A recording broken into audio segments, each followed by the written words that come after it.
people always ask how someone like me ended up in this situation. I suppose it's fair to wonder how a university cleaner from Brighton could stumble onto something so dark that thousands of people are now eagerly waiting to watch me suffer.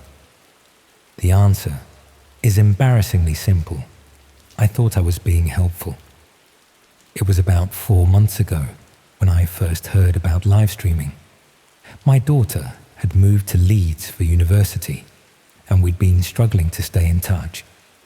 She suggested we try some new platform where she could show me around her campus and I could give her virtual tours of home. I'm not great with technology, but I wanted to connect with her, so I signed up. The platform was called Streamlink, and it seemed straightforward enough. You could broadcast live to friends and family, or watch other people's streams if they made them public. I spent my first few weeks just watching travel vlogs and people cooking meals in their kitchens. Harmless stuff, the kind of content that made the internet feel like a friendlier place. I work night shifts, cleaning office buildings around Brighton.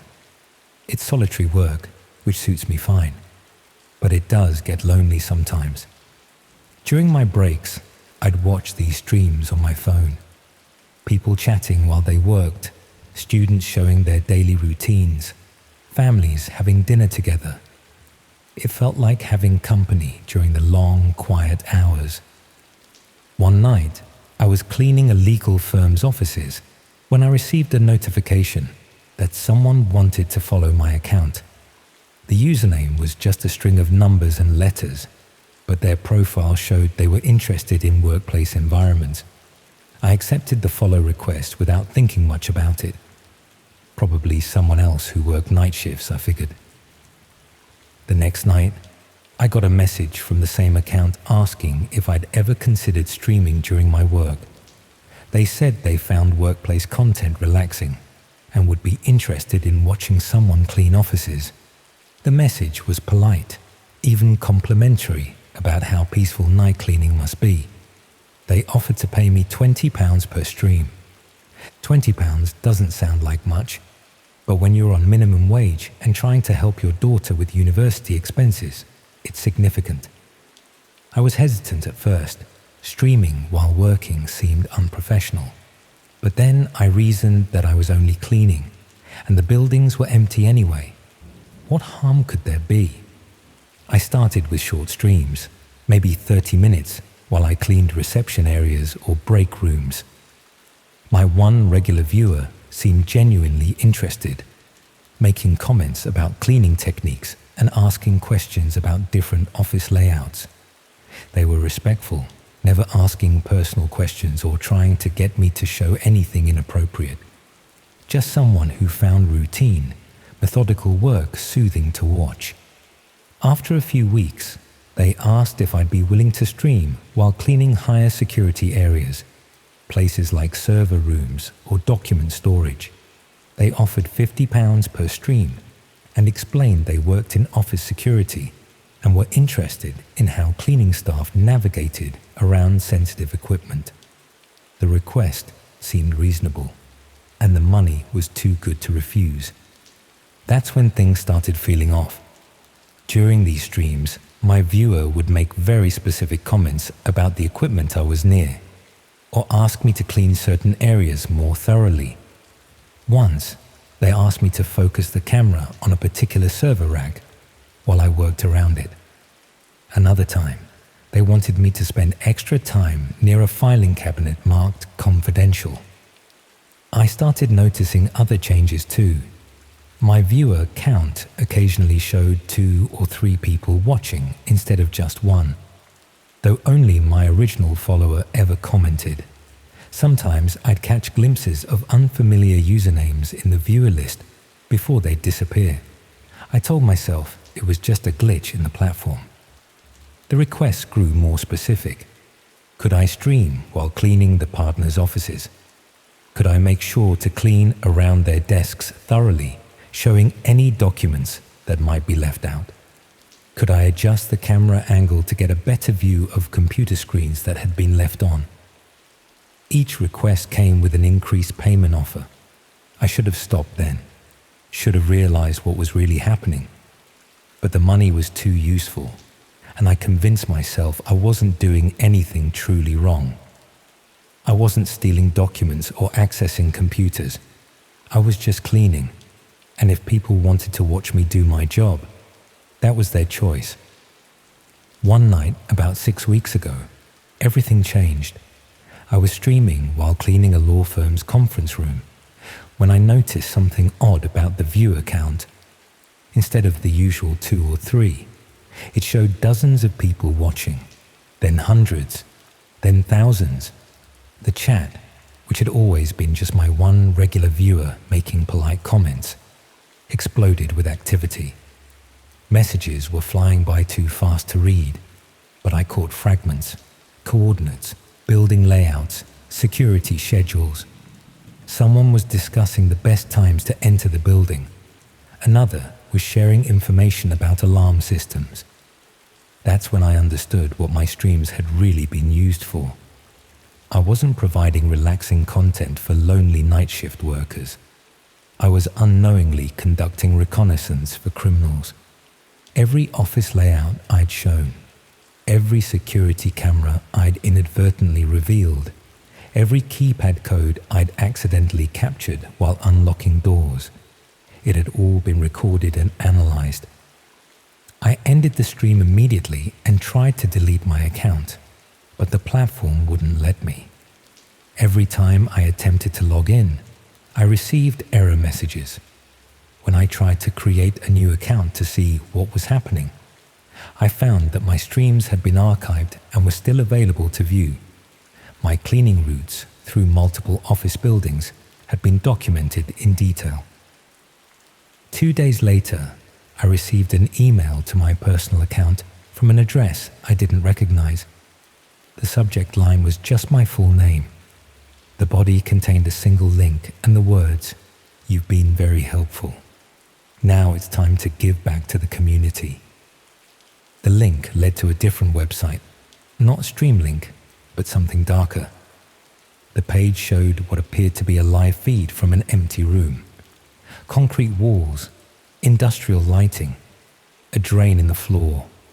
In the corner was a viewer counter that showed thousands of people watching. Below that was a countdown timer, set to 3 days from then. I closed the browser and tried to pretend I'd never seen it. But over the next day, I kept receiving messages, text messages to my phone, which I'd never given to anyone associated with the platform. Emails to addresses I'd only used for personal things.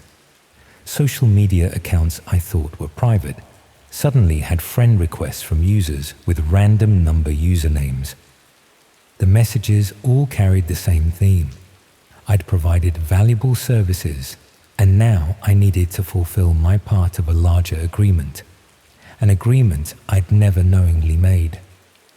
They referenced specific details from my streams, which office building I was in on, which nights, what time I usually took my breaks, even what I typically ate for my midnight meal. I went to the police, but explaining the situation made me sound paranoid or potentially complicit in whatever crimes were being planned. A middle-aged cleaner claiming he'd accidentally helped criminals through innocent live streams. They took a report, but clearly thought I was either confused or trying to cover up involvement in something illegal. That's when the physical surveillance began. People following me to work, cars parked outside my flat, strangers in the cleaning supply store who seemed to know my schedule. One morning, I came home to find my front door unlocked and a note on my kitchen table with just an address and the word tomorrow. The address was for a warehouse on the outskirts of Brighton. I didn't go, obviously. Instead, I packed what I could carry and left town. I've been moving from place to place since then, staying in different guest houses and hostels, paying cash for everything. But they keep finding me. Hotel staff who recognize me despite using different names. Other guests who seem to know my routines. Maintenance workers who ask unusual questions about the buildings I'm staying in. Sometimes I'll return to my room to find that someone has been through my belongings, though nothing is ever taken. Yesterday, I found a small package in my backpack that I definitely didn't put there. Inside was a mobile phone, already switched on. The screen showed a familiar interface, Streamlink, with a notification that I had thousands of followers waiting for my next broadcast. There was also a countdown timer, showing less than 2 days remaining. I'm writing this from an internet cafe in a town whose name I won't mention. The mobile phone is still with me because I'm afraid to throw it away. Every time I look at it, the follower count has increased. The comments section is active with messages I can't understand, references to locations, schedules, preparation. This morning, the phone rang. When I answered, there was no voice on the other end, just the sound of a streaming platform notification. Then text appeared on the screen. Final stream begins in 36 hours. Location details to follow. Failure to participate will result in consequences for family members. I haven't spoken to my daughter in Leeds for 3 weeks. I've been too afraid to contact her, worried that doing so might draw attention to her. But this morning, I received a photo message on the mysterious phone. It showed her walking to lectures, clearly taken without her knowledge. She looked tired and stressed, probably worried about not hearing from me. The most terrifying realization is that this was always the plan. The initial approach, the gradual increase in payment, the specific requests for certain areas. It was all designed to gather information while slowly drawing me deeper into something I couldn't escape from. They'd studied my financial situation, my relationship with my daughter, my work schedule. They knew exactly how to manipulate me. I keep thinking about how many other people might be involved in similar schemes without realizing it. Delivery drivers streaming their routes, security guards showing empty buildings at night, maintenance workers broadcasting from inside restricted areas, all thinking they're earning a bit of extra money through harmless content creation, not realizing they're providing reconnaissance for something much darker. The phone just vibrated with another notification. The stream is scheduled to begin tomorrow evening at a location that will be sent to me 6 hours beforehand. The viewer count now shows tens of thousands of people waiting, people who have been watching my every move for months, learning my routines, studying my vulnerabilities. I don't know what kind of stream they expect me to participate in, but given what I've learned about the platform's true purpose, I doubt it's anything I'd survive. The empty room with the concrete walls and the drain in the floor keeps appearing in my nightmares. I'm going to try to disappear again after posting this. Maybe if I can stay hidden long enough, they'll lose interest. Maybe they'll find another target. Maybe my daughter will be safe if I just vanish completely. But I'm not optimistic. They've proven they can track me anywhere, through any means. They have resources I can't understand and reach I can't escape. And they have something that makes escape impossible: leverage over the people I care about.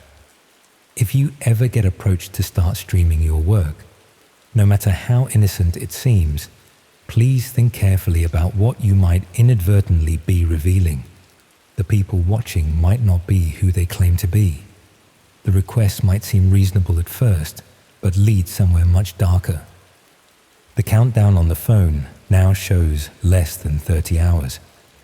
I need to move again, but I'm running out of places to hide, and running out of hope that I can somehow break free from this nightmare I accidentally created. One innocent stream led to this. One decision to earn a bit of extra money has put me and my daughter in danger. All because I wanted to help someone who claimed to find workplace cleaning relaxing to watch. The viewer count keeps growing. They're all waiting for tomorrow's final stream.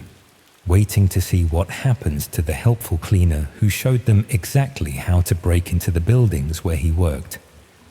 I should never have accepted that first follow request.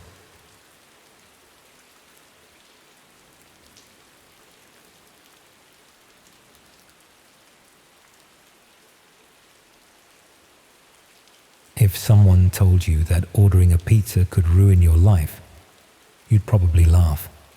I would have too, until 3 months ago. Now, I'm sitting in a Greasy Spoon cafe in Blackpool at midnight, watching every person who walks through the door and wondering which one might be here for me. Tomorrow marks exactly 90 days since I saw something I shouldn't have seen, and apparently that's significant to the people who've been watching me ever since. I'm a delivery driver for Domino's in Manchester. Have been for about 2 years now. It's not glamorous work, but it pays the bills and gives me flexible hours while I try to figure out what to do with my life. Most nights are routine. Pick up orders, follow the sat-nav, hand over food, collect payment, move on to the next address. You develop a rhythm. You stop really thinking about the job and just go through the motions. The night everything changed started like any other. Friday evening rush, orders backing up, everyone wanting food delivered to their homes or offices. I'd been doing runs for about 4 hours when I got an order for an industrial estate on the outskirts of Salford. It wasn't unusual. Lots of businesses operate out of those converted warehouses, and people working late shifts often order in. The address led me to a nondescript building with a loading bay and a few cars parked outside. The order was for 6 large pizzas, which suggested either a late meeting or people pulling an all-nighter. I rang the number provided, and someone told me to bring the food to a side entrance marked Studio B. They said the door would be propped open. When I found the entrance, the door was indeed ajar. I called out that I had a delivery but got no response. The hallway beyond was dimly lit, and I could hear sounds deeper in the building, voices, movement, electronic equipment humming. I followed the sounds, carrying the pizza bags, assuming I'd find whoever had ordered the food. The corridor led to another door that was slightly open. Through the gap, I could see bright lighting and what looked like filming equipment. I knocked and announced the delivery again, but the sounds from inside continued without acknowledgement. Thinking they might not have heard me over their work, I pushed the door open wider and stepped inside. I found myself in a converted warehouse space set up like a film studio. Professional lighting rigs, multiple cameras on tripods, computer monitors showing different camera angles. But what I saw in the center of the room made me freeze. There was a person strapped to a metal table, conscious but clearly distressed. Around them stood several people wearing surgical masks and disposable coveralls. One was adjusting camera angles, while another was checking what appeared to be medical instruments laid out on a nearby tray. Off to one side, someone was monitoring multiple computer screens showing chat windows and what looked like payment processing interfaces. The whole scene had a clinical, organized quality that made it somehow more disturbing than if it had appeared chaotic or improvised. These people knew exactly what they were doing. This was planned, prepared, professional. I must have made a sound, dropped the pizza bags or gasped, because suddenly everyone in the room turned to look at me. For a moment, nobody moved. Then one of them, a woman in scrubs, walked toward me very calmly. She asked if I was the food delivery, as if finding me there was perfectly normal. I mumbled something about the pizzas and started backing toward the door, but she gestured for me to wait. She explained that they were filming a medical training video and didn't want to break character. She asked me to leave the food by the door and said they'd sort out payment later. Her manner was so casual, so reasonable, that for a moment I almost believed her explanation. But then I glanced at the monitors showing the chat windows. Messages were scrolling by too fast to read properly, but I caught fragments about blood, slow cutting, and increase the payment. These weren't medical training discussions, and the person on the table wasn't acting.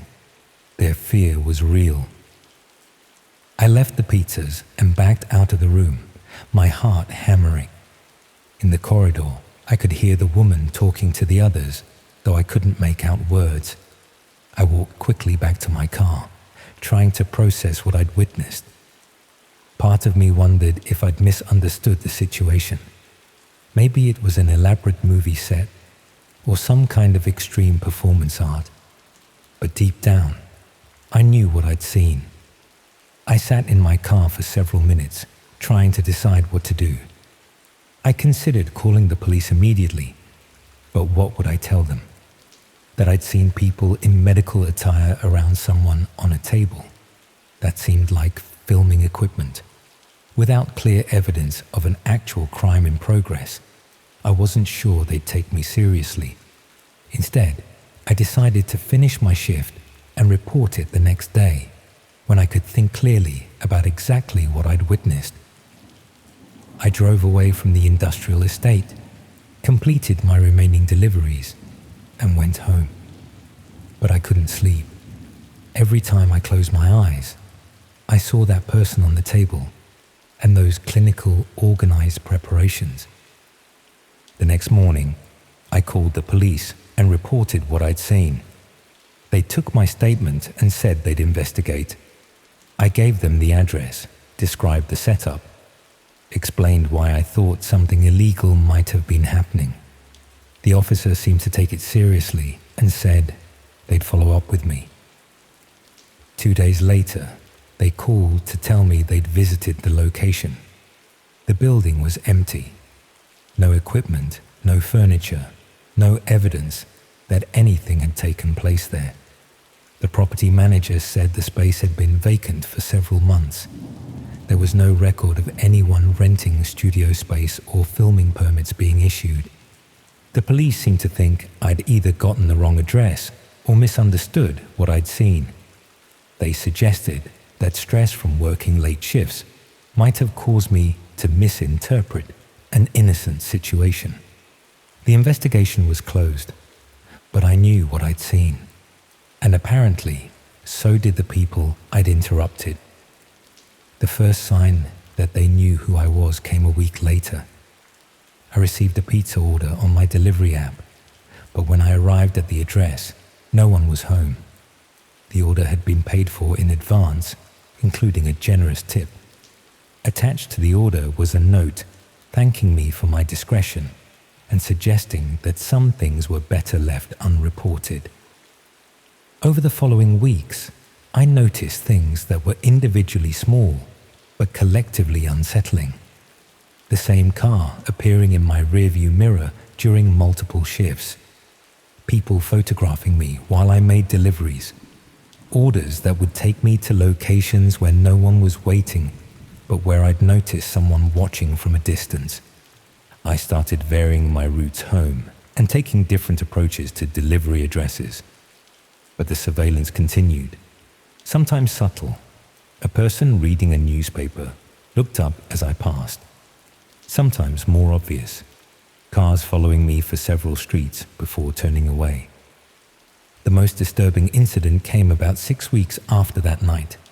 I received an order for my own address. When I checked the system, it showed my flat number, my postcode, everything correct.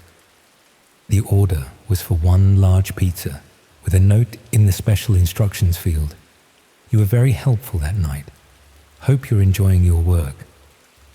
I didn't deliver to my own address, obviously. Instead, I called in sick for the rest of the week and stayed with a mate in Liverpool. But when I returned home, I found the pizza box outside my door anyway. Inside, instead of food, was a USB drive and a printed note with a web address. I almost threw it away without looking, almost convinced myself to ignore it and hope they'd lose interest. but something compelled me to check what was on the drive, perhaps hoping for evidence I could take to the police. The drive contained a single video file. When I played it, I recognized the same warehouse space I'd interrupted weeks earlier. But now the setup was different, more elaborate. Multiple camera angles showing a room prepared for what was clearly not a medical training exercise. In the corner of the video was a viewer counter showing thousands of people watching live. But what made my blood run cold was seeing myself in the footage. The video showed me entering the room with the pizza bags, surveying the scene, backing toward the door. My face was clearly visible. Someone had been filming the entire time, even during what I thought was an unexpected interruption. At the bottom of the video was text, "Witness recruitment successful, training complete, event scheduling in progress." I understood then that my stumbling across their operation hadn't been an accident. The pizza order, the open doors, the lack of response when I called out, it had all been orchestrated. They'd wanted someone to find them. They'd wanted a witness. And they'd specifically wanted me. I still don't understand why. Maybe they needed someone with regular access to different locations around the city. Maybe they wanted a delivery driver who already had reasons to be driving around at night. Maybe it was just random selection, and I was unlucky enough to be the one who picked up that particular order. Since then, the surveillance has intensified. I've spotted the same faces in different locations across Manchester. People who seem to know my schedule better than I do. I've received more mysterious pizza orders that lead nowhere, but now they come with messages about preparation phases and final scheduling. 3 days ago, I received the most explicit message yet. Another USB drive, this time delivered directly to my workplace. Inside was a video showing an empty room similar to the one I'd first discovered, but clearly in a different location. Concrete walls, better lighting, professional camera equipment, and in the corner, a countdown timer showing less than a week remaining. Below the video was an address in Blackpool and a date, tomorrow night. The message explained that my witness period was concluding and that it was time for me to transition to participant status. They provided details about travel arrangements, timing, and what they called viewer engagement protocols. They also mentioned that they'd identified my family members and knew their locations and routines. My sister in Leeds, my parents in their retirement flat, my nephew's school route. The implication was clear. Cooperation wasn't optional. I left Manchester immediately after receiving that message, took what cash I had and caught the first train to somewhere else. But Blackpool keeps calling to me.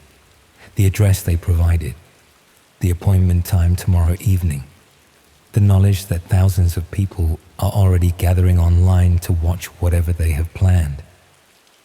I've tried going to different police stations in different cities, but without concrete evidence of immediate danger, and with my previous report having led nowhere, they treat me like someone having a mental health crisis.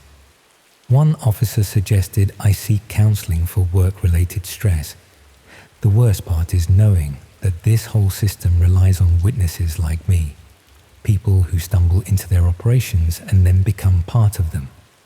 The cycle continues because each witness eventually becomes a participant, and each participant helps recruit the next witness. I think about that person I saw on the table months ago. Were they once a delivery driver who saw something they shouldn't have seen? A cleaner who walked into the wrong room? A maintenance worker who arrived at an inconvenient time? Everyone who ends up in those rooms probably started as an innocent bystander who witnessed something terrible. The counter on the latest video now shows tens of thousands of viewers waiting for tomorrow's event. People who've paid to watch, who can interact with what happens, who can influence the proceedings through their participation. I'm not just going to be a victim, I'm going to be entertainment. I keep thinking I should run further, get on another train, go to Scotland, leave the country if I can. But they found my family's information so easily. They tracked me across a city for months. How far could I really get before they'd find me again? The time is rapidly approaching. Less than 18 hours now. I should be terrified, but mostly I feel resigned. This was always where it was heading from the moment I walked into that warehouse with a pizza delivery. Everything since then has just been an extended preparation period, training me for this final role. Tomorrow night, thousands of people will watch me transition from witness to participant. The delivery driver who brought food to the wrong address will become the entertainment for those who've been preparing for this moment as long as I've been dreading it. And I suppose I should have just left the pizzas in the corridor and walked away without investigating further. But curiosity has consequences, and sometimes the price of satisfying that curiosity is becoming the subject of someone else's. The countdown continues, the viewers await, and I still have a few hours to decide whether to run or to show up at that address tomorrow night.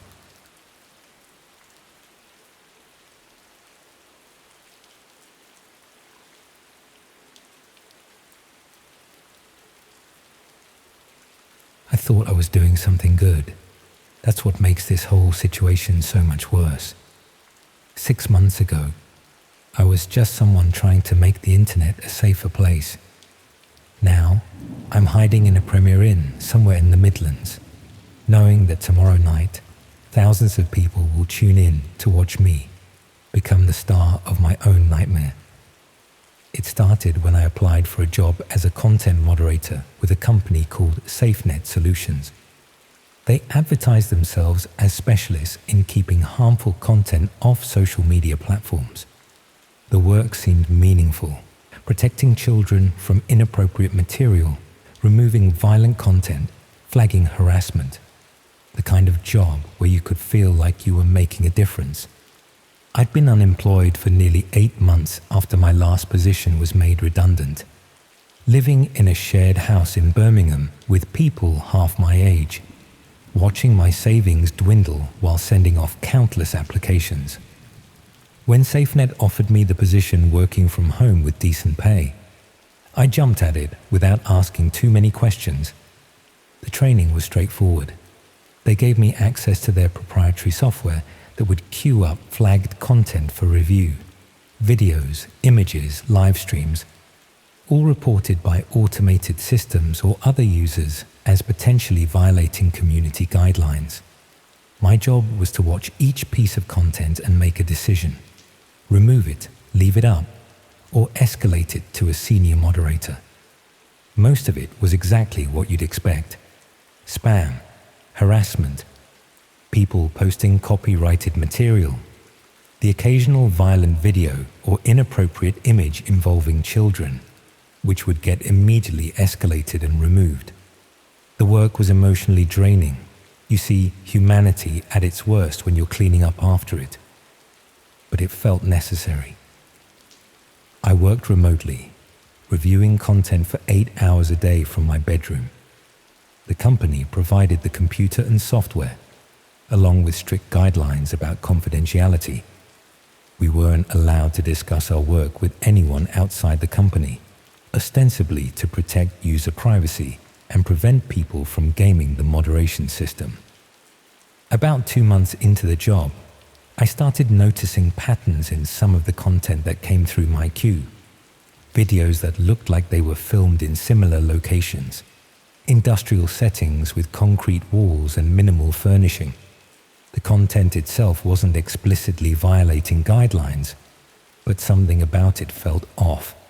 Empty rooms with strange equipment, brief clips of preparations for something unclear. When I flagged these for escalation, asking for guidance on whether they violated guidelines, my supervisor would respond that they'd been reviewed and deemed acceptable. I was told to stop wasting time on borderline cases and focus on clear violations. The message was clear: approve these and move on.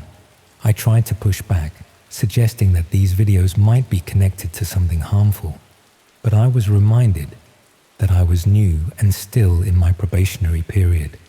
SafeNet had strict policies about overreach. Moderators who flagged too much borderline content would be let go for inefficiency. I needed the job, so I started approving the strange videos without comment. Then I began noticing something else. Some of the videos had embedded metadata that my software could read, but that wouldn't be visible to normal users. Location data, timestamps, user identifiers. I shouldn't have been able to see this information. It suggested my moderation software had deeper access to these platforms than a normal content reviewer would need. One evening, while reviewing a particularly odd video of an empty room with metal restraints visible in the background, I noticed that the metadata showed it was being live-streamed to thousands of viewers simultaneously. This wasn't a recorded video that someone had uploaded. It was happening live. And yet, it was coming through my queue as if it were standard user-generated content awaiting moderation. That's when I realized I wasn't moderating content that had already been posted. I was pre-approving content that was about to be streamed live. My approval was what allowed these broadcasts to go public. I started paying closer attention to the content coming through my queue. Mixed in with normal reported posts were these live feeds from empty rooms, industrial settings, medical equipment, restraints, each one tagged with metadata showing thousands of waiting viewers, and each one requiring my approval before it could broadcast. I was essentially the gatekeeper for what I was beginning to suspect were preparation streams for red rooms. I tried to refuse approval for one of these feeds, marking it as violating guidelines for depicting implements that could be used for harm. Within an hour, I received a call from my supervisor. They reminded me that I was still in my probationary period and that my approval rates had been flagged as concerning. Too many rejections could result in immediate termination. But they also said something that chilled me. They mentioned that they had my address, my banking details, my emergency contacts, standard information for any employer, of course. But the way they referenced it felt like a veiled threat, like they wanted me to know how easy it would be to find me if I became a problem. I kept approving the feeds. What choice did I have? I needed the work, and I convinced myself that maybe I was wrong about what I was seeing. Maybe these were just art projects or horror film sets. Maybe the viewer counts were inflated. Maybe I was letting the stress of the job make me paranoid. 3 weeks ago, everything changed. A new type of content started coming through my queue. Not just empty rooms anymore, but rooms with people in them. People who looked unconscious or restrained. People who weren't acting. People who looked genuinely terrified when they were conscious. The metadata on these streams showed viewer counts in the tens of thousands. Chat functions that were active with comments I couldn't read, but that seemed to be taking requests or making suggestions. Payment information showing cryptocurrency transactions happening in real time. I couldn't approve them. I just couldn't. I started marking them all as violations, knowing it would flag my performance, but unable to live with myself if I didn't. For 3 days, I rejected every single one of these streams that came through my queue. On the 4th day, I received another package at my house. I hadn't ordered anything, and there was no delivery note. Inside was a tablet computer that automatically connected to a network when I turned it on. The screen showed a live feed of my own bedroom, taken from the camera on the work computer SafeNet had provided. I was looking at myself looking at the tablet. A message appeared on the tablet screen. You've been very thorough in your moderating work. Time for a performance review. Below it was a link to another stream, one showing an empty room with a metal table in the center. In the corner of the screen was a viewer counter, already showing thousands of people waiting, and a countdown timer set for 2 weeks from that day. I packed immediately and left Birmingham that night. I've been moving around England since then, staying in different hotels, buying train tickets with cash, avoiding CCTV when possible. But they keep finding me. Notes left in hotel rooms, messages sent to new phone numbers I've bought, photos of me taken in public places that get sent to whatever device I'm using. The most disturbing realization is that SafeNet Solutions isn't what I thought it was. It's not a company fighting against harmful content. It's a company facilitating it. They use legitimate content moderation as cover for something much darker. The majority of moderators probably are genuine, reviewing normal social media posts. But some of us, selected for particular reasons, were unknowingly gatekeeping for red room broadcasts. I think about how many streams I approved over those 4 months. How many people were harmed because I clicked approve on their preparatory footage. How many victims suffered because I was too concerned about keeping my job to ask harder questions about what I was really moderating. Last week, I tried going to the police in 3 different cities. The evidence I have is circumstantial. Screenshots, metadata, the tablet they sent me. But when I tried to describe the situation, it sounds like the paranoid delusions of someone who spent too much time looking at disturbing content. They take reports, but I can tell they think I'm either lying or having a mental health crisis. The countdown on the tablet now shows less than 2 days remaining. The viewer count has grown to tens of thousands. I've started receiving more specific messages about when and where I need to be. An address in Liverpool, a time, consequences for my family if I don't comply. And they've proven they know exactly where my sister lives, where my elderly parents shop, which route my niece takes to school. I've come to understand that the entire system is designed to implicate people who work for them. Every piece of content I approved created a digital trail connecting me to these broadcasts. Every rejection I made after discovering the truth could be used as evidence that I knew what was happening, but participated anyway. I'm not just a target now. I'm a liability who knows too much about their operation. The most terrifying part is realizing how vast this network must be. How many other content moderation companies might be fronts for similar operations? How many people think they're doing honest work cleaning up the internet when they're actually facilitating its darkest corners? I keep wondering if any of my colleagues at SafeNet knew what we were really doing. Were some of them complicit from the beginning?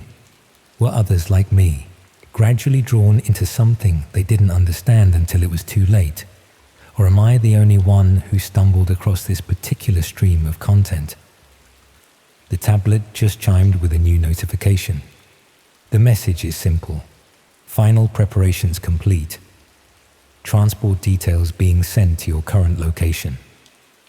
I'm in a service station cafe somewhere between Leicester and Nottingham, trying to disappear into the crowd, but somehow they still know exactly where I am. I'm going to post this and then ditch the tablet somewhere. Maybe throw it in a bin, maybe leave it on the train. I don't know if it will make any difference. I don't know if anyone will believe this account, or if they'll dismiss it as the ramblings of someone who's lost touch with reality. But if you're working in content moderation, especially for smaller companies or remote positions, pay attention to what you're really approving. Ask questions about the metadata you can access. Notice patterns in the content. And if something feels wrong, trust that instinct even if it cost you the job. I thought I was making the internet safer. Instead, I was helping to make it infinitely more dangerous for the most vulnerable people. Every approval was another step toward this moment, when I become the content instead of the moderator. The countdown shows approximately 30 hours remaining. Thousands of people are waiting to watch what happens next. And somewhere in Liverpool, a room is being prepared for tomorrow night's broadcast. I should have asked more questions from the beginning. Should have trusted my instincts about those first strange videos. Should have realized that a job that seemed too good to be true probably was. But it's too late for should-haves now. The only thing left is to run and hope that somehow I can break free from a system I helped maintain, without ever understanding what it really was. The irony isn't lost on me. I spent months deciding what content was safe for public consumption. Now thousands of people are waiting to consume content featuring me. The moderator has become the moderated.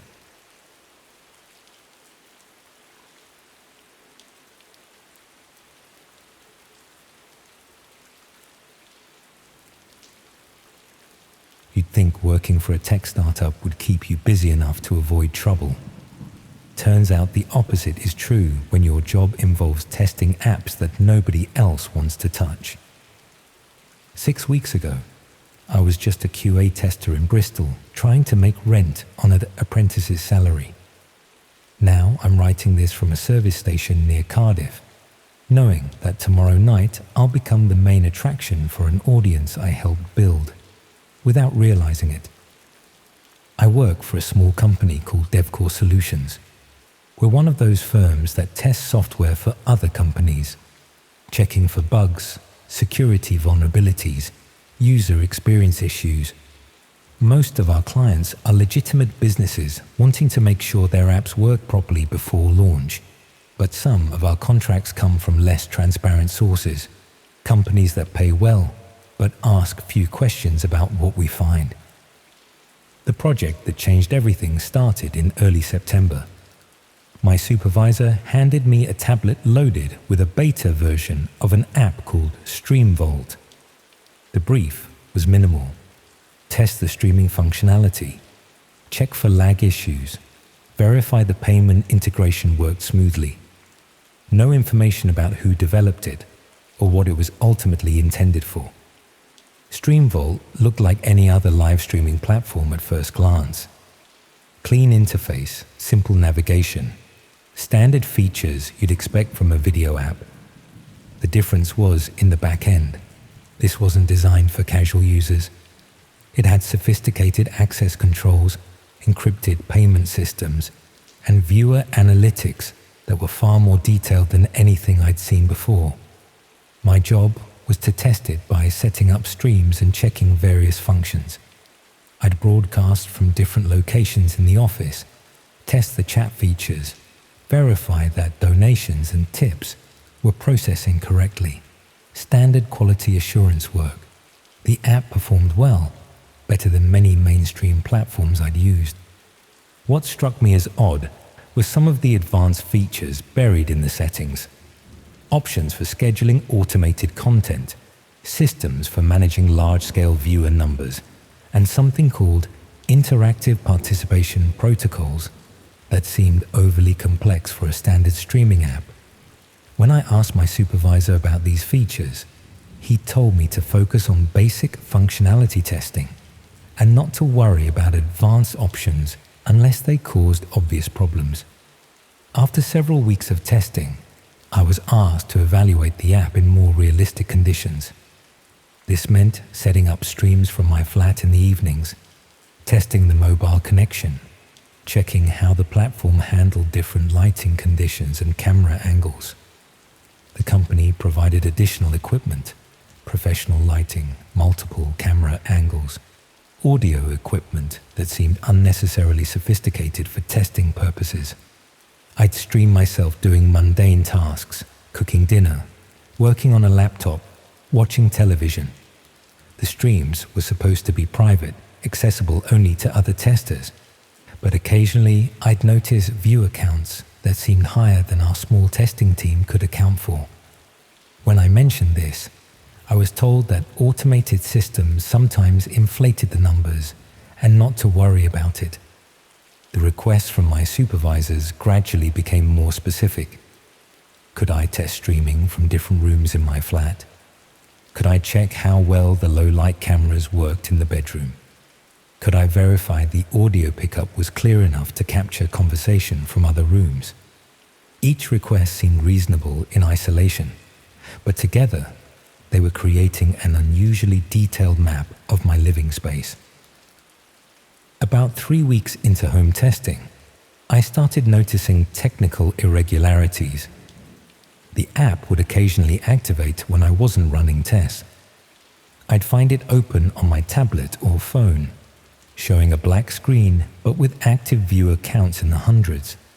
The microphone would sometimes show activity when I wasn't speaking, suggesting the app was recording ambient sound. When I reported these bugs, the development team claimed they were working on fixes but needed more data to identify the root cause. They asked me to leave the app running continuously for several days to help them monitor the issues. I agreed, thinking I was helping improve the product. That's when things started getting strange. I'd return home to find small items moved in my flat. Nothing missing, nothing obviously disturbed, just things like my keys being on a different table or books rearranged on shelves. I initially attributed it to stress or absent-mindedness. Then I received an email about expanding my testing role. The company wanted me to evaluate StreamVault's real-world application scenarios. They provided a list of locations around Bristol where I should test the mobile streaming: parks, shopping centres, quiet streets at night. The pay for this expanded testing was substantial, nearly doubling my usual fee. During these location tests, I began noticing people who seemed to be watching me work. Individuals who would appear at multiple test sites, always at a distance but clearly observing what I was doing.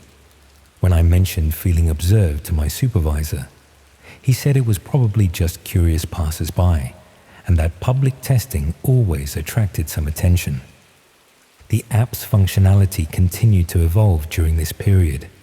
New features appeared in updates, enhanced privacy controls, geographic tagging, integration with cryptocurrency payment systems. The viewer capacity seemed to be increasing as well. During my public tests, I'd sometimes see viewer counts in the thousands. One evening, while testing at home, I decided to explore some of the advanced features I'd been told to ignore. I dug deeper into the analytics section and found logs of all my streaming activity. Not just the official tests, but every time the app had been active, including those instances when I hadn't initiated any streams. The log showed detailed information about each session: viewer numbers, duration of viewing, geographic distribution of the audience, and most disturbing, revenue generated. People had been paying to watch my mundane test streams, my evening routine, my phone calls with friends, my conversations with my girlfriend. All of it had been monetized without my knowledge. I confronted my supervisor the next morning, but he claimed that this was a misunderstanding. The revenue data was fake, generated by the testing system to verify payment functionality. The high viewer numbers were simulated to stress test the servers. Everything I'd seen was just part of the comprehensive testing environment they'd built. But that night, I received a phone call from a blocked number. The voice was distorted, probably through software, but the message was clear. They congratulated me on my excellent testing work and mentioned specific details about my daily routines that could only have come from someone watching the streams very carefully. They explained that StreamVault wasn't just another streaming platform. It was designed for a specific type of content and a particular audience willing to pay premium prices for authentic, unscripted material. My testing phase was concluding, but my participation in the platform was just beginning. That's when I realized I hadn't been testing an app. I'd been conditioning an audience. Thousands of people had been watching me live my normal life. becoming invested in my routines, learning my patterns, developing what the industry calls parasocial relationships. I was no longer just a tester. I was the content. I immediately tried to delete the app from all my devices, but found it wouldn't uninstall. The technical support team at DevCore said they needed to remotely remove it to prevent data corruption, but that process would take several days. In the meantime, the app continued running, continued streaming, continued attracting viewers who are now paying increasing amounts to watch someone who was becoming paranoid and afraid. The requests from my supervisors became more direct. Would I be willing to continue streaming, but now as official content rather than testing? The compensation would be substantial, enough to quit my day job and focus solely on this work. They framed it as a natural progression from testing to implementation. When I refused, strange things started happening around my flat. Mail for previous tenants began arriving addressed to names I'd never heard. Food deliveries I hadn't ordered appeared at my door. People started knocking at odd hours, claiming to be from utility companies or maintenance services, always wanting to come inside to check something. I realized the extended testing period had given them extensive intelligence about my life. They knew my schedule, my habits, my visitors, my vulnerabilities. The app had essentially turned my home into a surveillance center and my daily life into a product. 1 week ago, everything escalated. I came home to find a package containing a new tablet, one I hadn't seen before. When I turned it on, it showed a live stream of the room I was sitting in, but from an angle that suggested the camera was built into the device I was holding. In the corner was a viewer count showing tens of thousands of people watching. But this time, there was also a chat window. Messages were flowing constantly. Comments about my appearance, observations about my living space, questions about my daily routine. Some viewers were offering money for me to answer specific questions or perform certain tasks. Others were discussing what they wanted to see happen next. At the bottom of the screen was a countdown timer, not counting down from weeks or days, just hours, and a message indicating that the beta testing phase was concluded and that live interactive content would begin shortly. I packed what I could carry and left Bristol that night. I've been moving between service stations and cheap hotels since then, paying cash when possible, avoiding main roads, trying to stay ahead of whatever system they have for tracking me. But they keep finding me. Hotel staff who seem to recognize me despite my using different names. Other guests who ask too many questions about my plans. CCTV cameras that seem to follow my movements too precisely. And constant notifications on any device I use that the StreamVault app is trying to install itself. The countdown reached 0 yesterday. Since then, I've been receiving messages on burner phones I've just purchased, texts from numbers I've never seen before. They all contain the same basic information: an address in Cardiff, a specific time tonight, and a reminder about the extensive audience that has been cultivated for this event. They've also sent proof that they know exactly where my family lives. Photos of my sister leaving her house in London, my parents shopping at their local supermarket in Bradford, my girlfriend at her university in Edinburgh. All taken recently, all clearly intended to show me that running isn't just about my own safety anymore. I understand now that DevCore Solutions isn't a normal software testing company. They're a recruitment and conditioning operation for something much darker. They identify suitable candidates, slowly accustom audiences to watching them, build up viewership numbers, and then transition their testers into live interactive content. The beta testing was never about improving an app. It was about training viewers to become invested in watching me, creating demand for more intimate access to my life. and gradually moving toward a final event that apparently thousands of people have now paid to see. I'm writing this from a motorway service station somewhere between Bristol and Cardiff. The address they've given me is less than an hour's drive from here. The designated time is in roughly 6 hours. I've tried calling the police from 3 different locations, but explaining that a streaming app beta test has led to being recruited for what I believe are red room broadcasts sounds insane even to me. The most disturbing realization is that I've been building my own audience this entire time. Every test stream where I acted naturally, every moment of genuine reaction when I noticed strange things happening, every instance of growing paranoia and fear, it's all been content that people have been paying to watch. I'm not just about to become a victim. I'm about to become entertainment for an audience I've been cultivating for months without knowing it. People who feel they know me, who have been following my story, who have been waiting for this conclusion to what they see as an elaborate performance. The counter on the latest message shows viewership numbers I've never seen before. Tens of thousands of people waiting for tonight's conclusion to the beta testing storyline.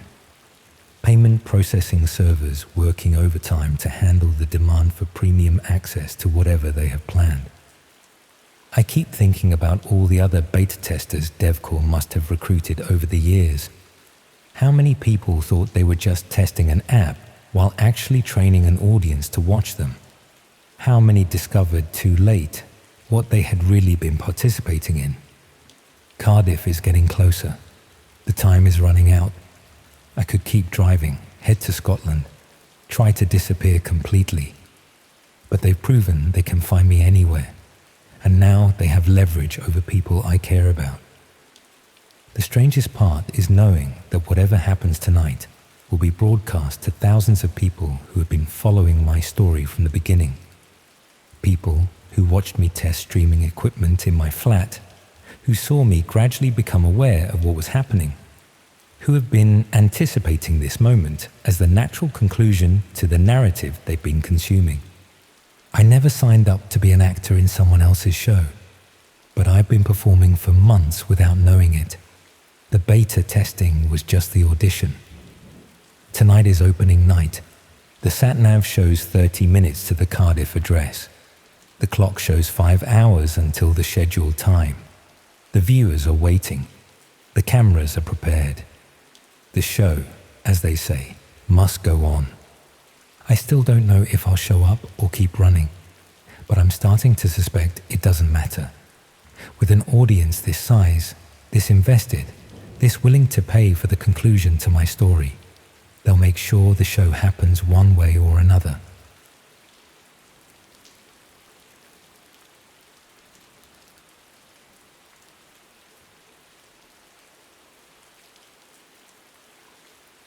I've been sitting on this story for nearly 3 years now.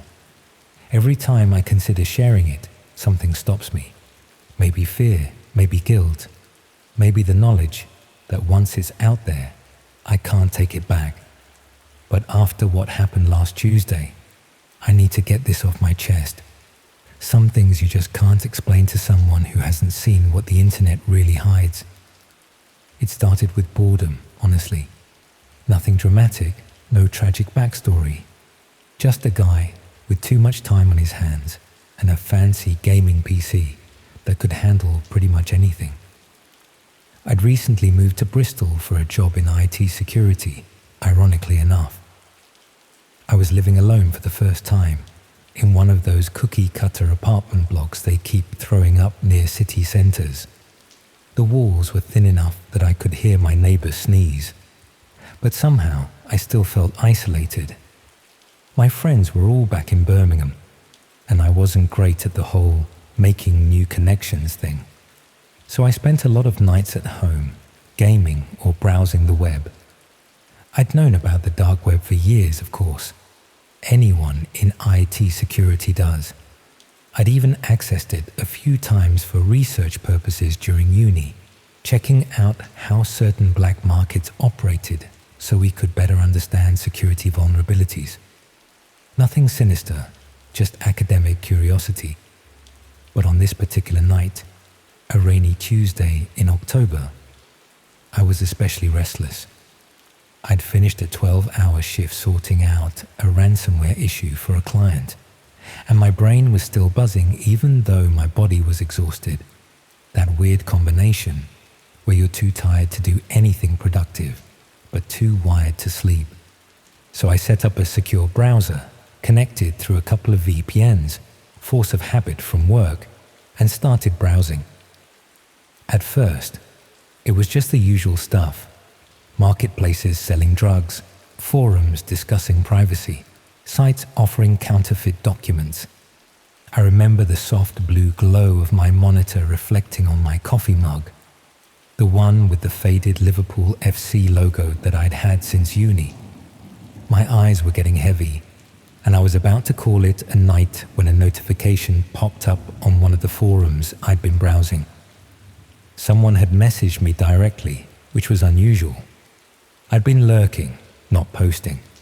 I wasn't even using a regular username, just a randomly generated string of characters.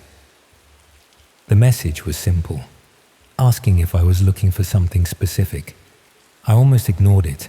My IT security brain was throwing up red flags like crazy. But there was that curiosity again, that same itch that had gotten me browsing the dark web in the first place. I responded non-committally, saying I was just exploring. The conversation that followed seemed benign enough, just someone being friendly, asking about my interests, how long I'd been on the forum. Looking back, they were clearly probing to see if I was law enforcement, but at the time, it just felt like casual chat. I was distracted anyway, half watching a YouTube video in another window, and occasionally getting up to stretch my legs or refill my coffee. My flat had that faintly musty smell it always got when it rained. I never could figure out where the dampness was coming from. About 20 minutes into the conversation, they shared a link. Said it might interest me based on what we'd been discussing, which had drifted to the topic of how much of what people claimed about the dark web was urban legend versus reality. I hesitated. Clicking random links on the dark web is basically security suicide 101. But they mentioned it was a forum specifically discussing the myths and realities of services for hire on the dark web, supposedly debunking the hitman for hire sites as scams, which they mostly are. I was genuinely interested from a professional standpoint. I'd been teaching a module on digital security that touched on exactly this subject. My finger hovered over the trackpad. I really should have known better. I'd literally spent that morning cleaning up after a ransomware attack that started with someone clicking a suspicious link. But it was late, I was tired, and my judgment was compromised. I clicked. It took me to what looked like another forum, but more sophisticated than most dark websites. Clean design, proper formatting. None of the clunky early 2000s aesthetics that dominate most .onion domains. I had to create an account to view most of the content, which again set off alarm bells, but I used all my usual precautions: temporary email, generated password, fake details. The verification process was more thorough than usual, requiring me to complete a series of puzzles rather than just clicking a link. That should have been another warning sign, but I was mildly impressed by the security measures. Professional curiosity, I suppose. Once in, I browsed a few threads. It seemed legitimate enough.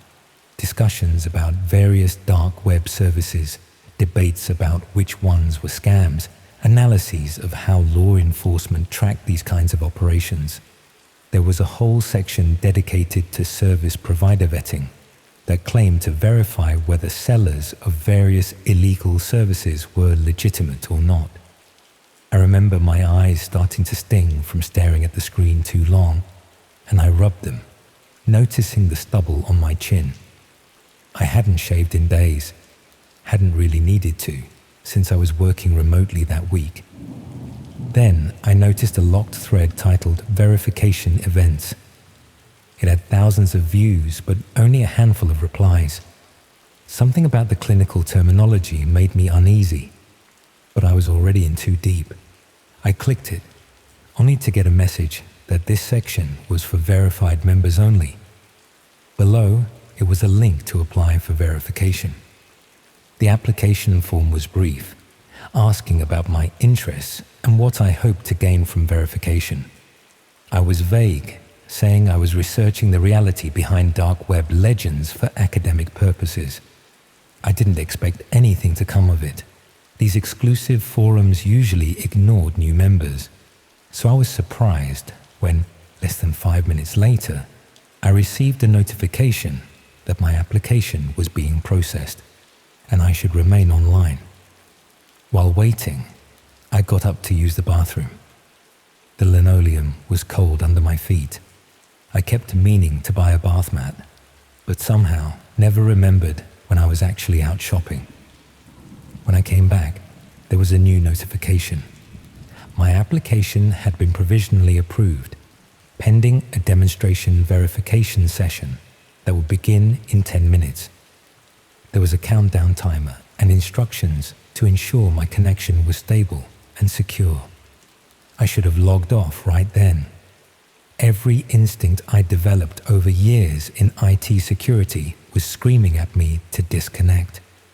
But there was a strange sense of detachment, almost like I was watching someone else make these decisions. I told myself it was just professional curiosity, that I'd watch the demonstration, gather information about how these scams operated, and then report it through proper channels. I even opened a text document to take notes, as if that somehow made what I was doing legitimate research rather than dangerous stupidity. The countdown reached 0, and my screen changed to what looked like a video streaming interface with a chat panel to the right. A message appeared stating that the demonstration would begin shortly, and that this was a proof of capability session for new clients. No interaction or bidding would be permitted during the demonstration. This was observation only. The video began playing. At first, it showed an ordinary street somewhere urban. Could have been anywhere in Britain or Europe. Brick buildings, parked cars, streetlights casting orange pools on wet pavement. The camera appeared to be stationary but high quality, possibly mounted somewhere overlooking the street. A timestamp in the corner showed it was live footage, just minutes behind real time. I remember noticing condensation forming on my window as the rain outside grew heavier, creating rivulets that distorted the view of the building across the street. For several minutes, nothing happened. The chat remained quiet, except for occasional messages confirming that members were connected and viewing. Then a car pulled up, a dark-colored sedan, nothing distinctive. A man got out, looked to be in his 40s, wearing a business suit. He locked the car and started walking down the street, checking his phone. The camera followed him, which meant it wasn't stationary as I'd first thought. Someone was controlling it remotely, tracking this random businessman as he walked. I felt the first real stab of unease. This wasn't a demonstration of a scam. This was surveillance of an actual person. A message appeared in the chat, giving a brief profile of the man. His name, occupation, home address, details about his family. And below that, the reason he'd been selected. Allegations of embezzlement from a company pension fund. Money that belonged to people who had worked their whole lives for a secure retirement. The message explained that this was a contracted demonstration, the fee already paid by former employees who had lost their savings. The clinical tone made it all the more disturbing, like reading a weather report that happened to be describing a hurricane heading straight for you. I couldn't believe what I was seeing. This couldn't be real. It had to be staged. an elaborate performance to convince potential clients that they were legitimate. I almost convinced myself of that until the camera angle changed, and I saw a new figure enter the frame. Someone wearing dark clothing and a nondescript cap, walking on the opposite side of the street in the same direction as the businessman. The chat became more active.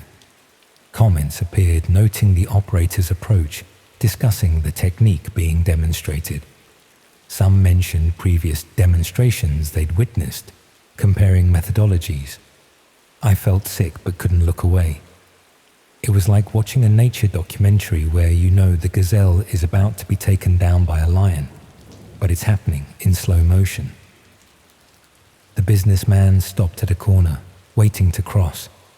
The operator casually crossed the street, ending up just behind him. They were now both waiting for the traffic light to change. I remember holding my breath, my coffee forgotten and growing cold beside me. The ticking of my cheap wall clock seemed abnormally loud in the silence of my flat. When it happened, it was so quick I almost missed it. As the light changed and people began to cross, the operator moved directly behind the businessman. There was a slight motion, just a small movement of their arm. And then they were walking past, continuing on as the businessman took a few more steps and then suddenly stumbled. At first, it looked like he'd simply tripped. He put his hand against the building to steady himself, then touched his side where the operator had been. His expression changed from confusion to alarm. He looked around, seemingly trying to call out, but no one stopped. He slid down the wall to a sitting position, his briefcase still clutched in one hand. The camera stayed on him as people walked past, most not even noticing the man sitting against the wall. One woman paused, seemed to ask if he was all right, but then moved on when he waved her away. It took less than 3 minutes before his movement stopped completely. Not a single person realized what had happened. To them, it probably just looked like a drunk or someone feeling unwell. The operator was long gone, not even in frame anymore. The camera lingered on the businessman for another minute before the feed cut to black. A message appeared thanking viewers for attending the demonstration and stating that verification of new members had been completed. Those who wished to inquire about services now had access to the necessary channels. I closed my laptop immediately. I felt cold all over, my hands shaking so badly I could barely stand up. I just watched someone being murdered in real time. There was no question in my mind anymore that it was staged. The clinical efficiency, the complete lack of drama, the ordinary setting, it was all too real. I spent the rest of the night pacing my flat, desperately trying to figure out what to do. Go to the police and tell them what? That I'd witnessed a murder somewhere in an unnamed city, committed by someone I couldn't identify, against a victim whose name I only knew from an anonymous forum post. I had no proof, no recording.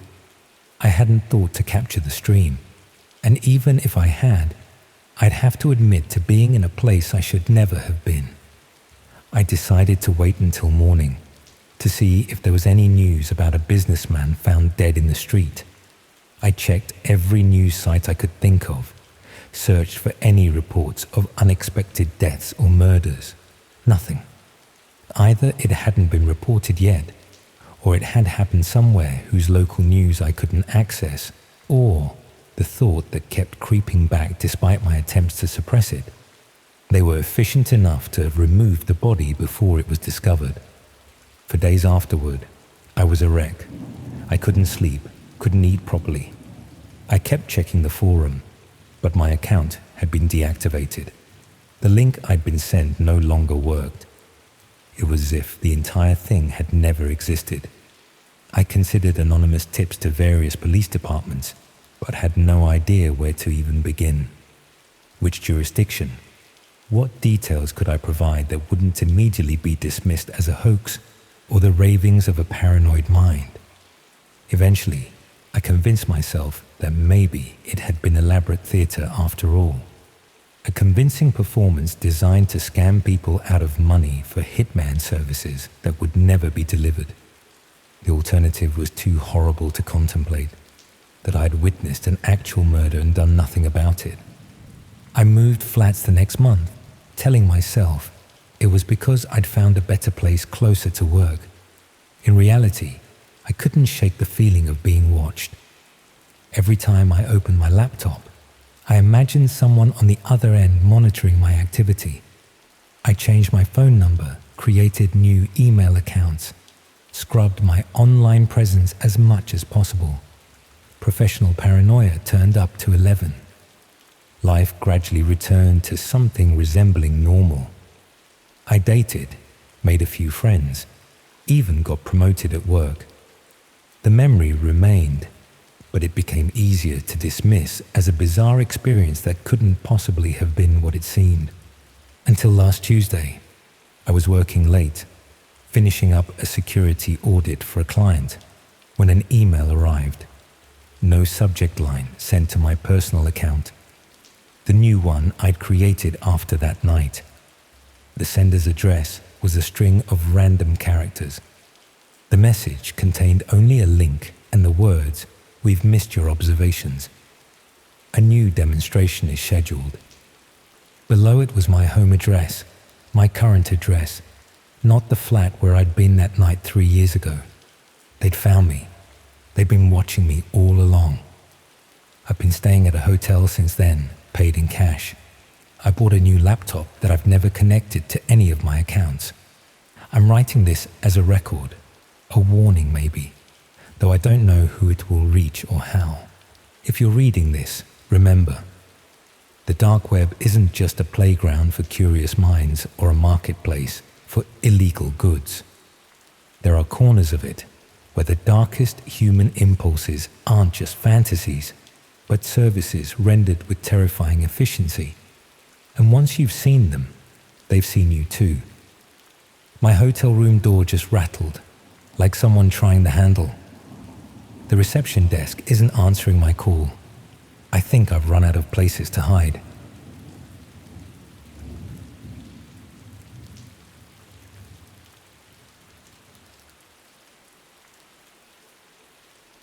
The first thing you should know is that my family has always been careful. Our father worked in data security for 30 years, so internet safety wasn't just casual advice in our household. It was doctrine. We used VPNs before most people knew what they were. We covered webcams with tape. We treated public Wi-Fi like contaminated water. We weren't paranoid, just realistic about digital vulnerabilities. Growing up this way, I learned to navigate online spaces with caution, even if I never fully understood the technical details behind our family protocols. That's what makes everything that happened so ironic. It wasn't me who ventured into dangerous digital territory. It was my sister Mia, the careful one, the one who majored in cybersecurity before switching to journalism. Mia, who lectured me about password hygiene and regularly sent me articles about privacy breaches. Mia, who disappeared exactly 72 hours after telling me she had found something that would change how people understand the internet. The police found nothing useful. Her apartment was undisturbed, almost suspiciously so. Bed made, dishes washed, everything in perfect order.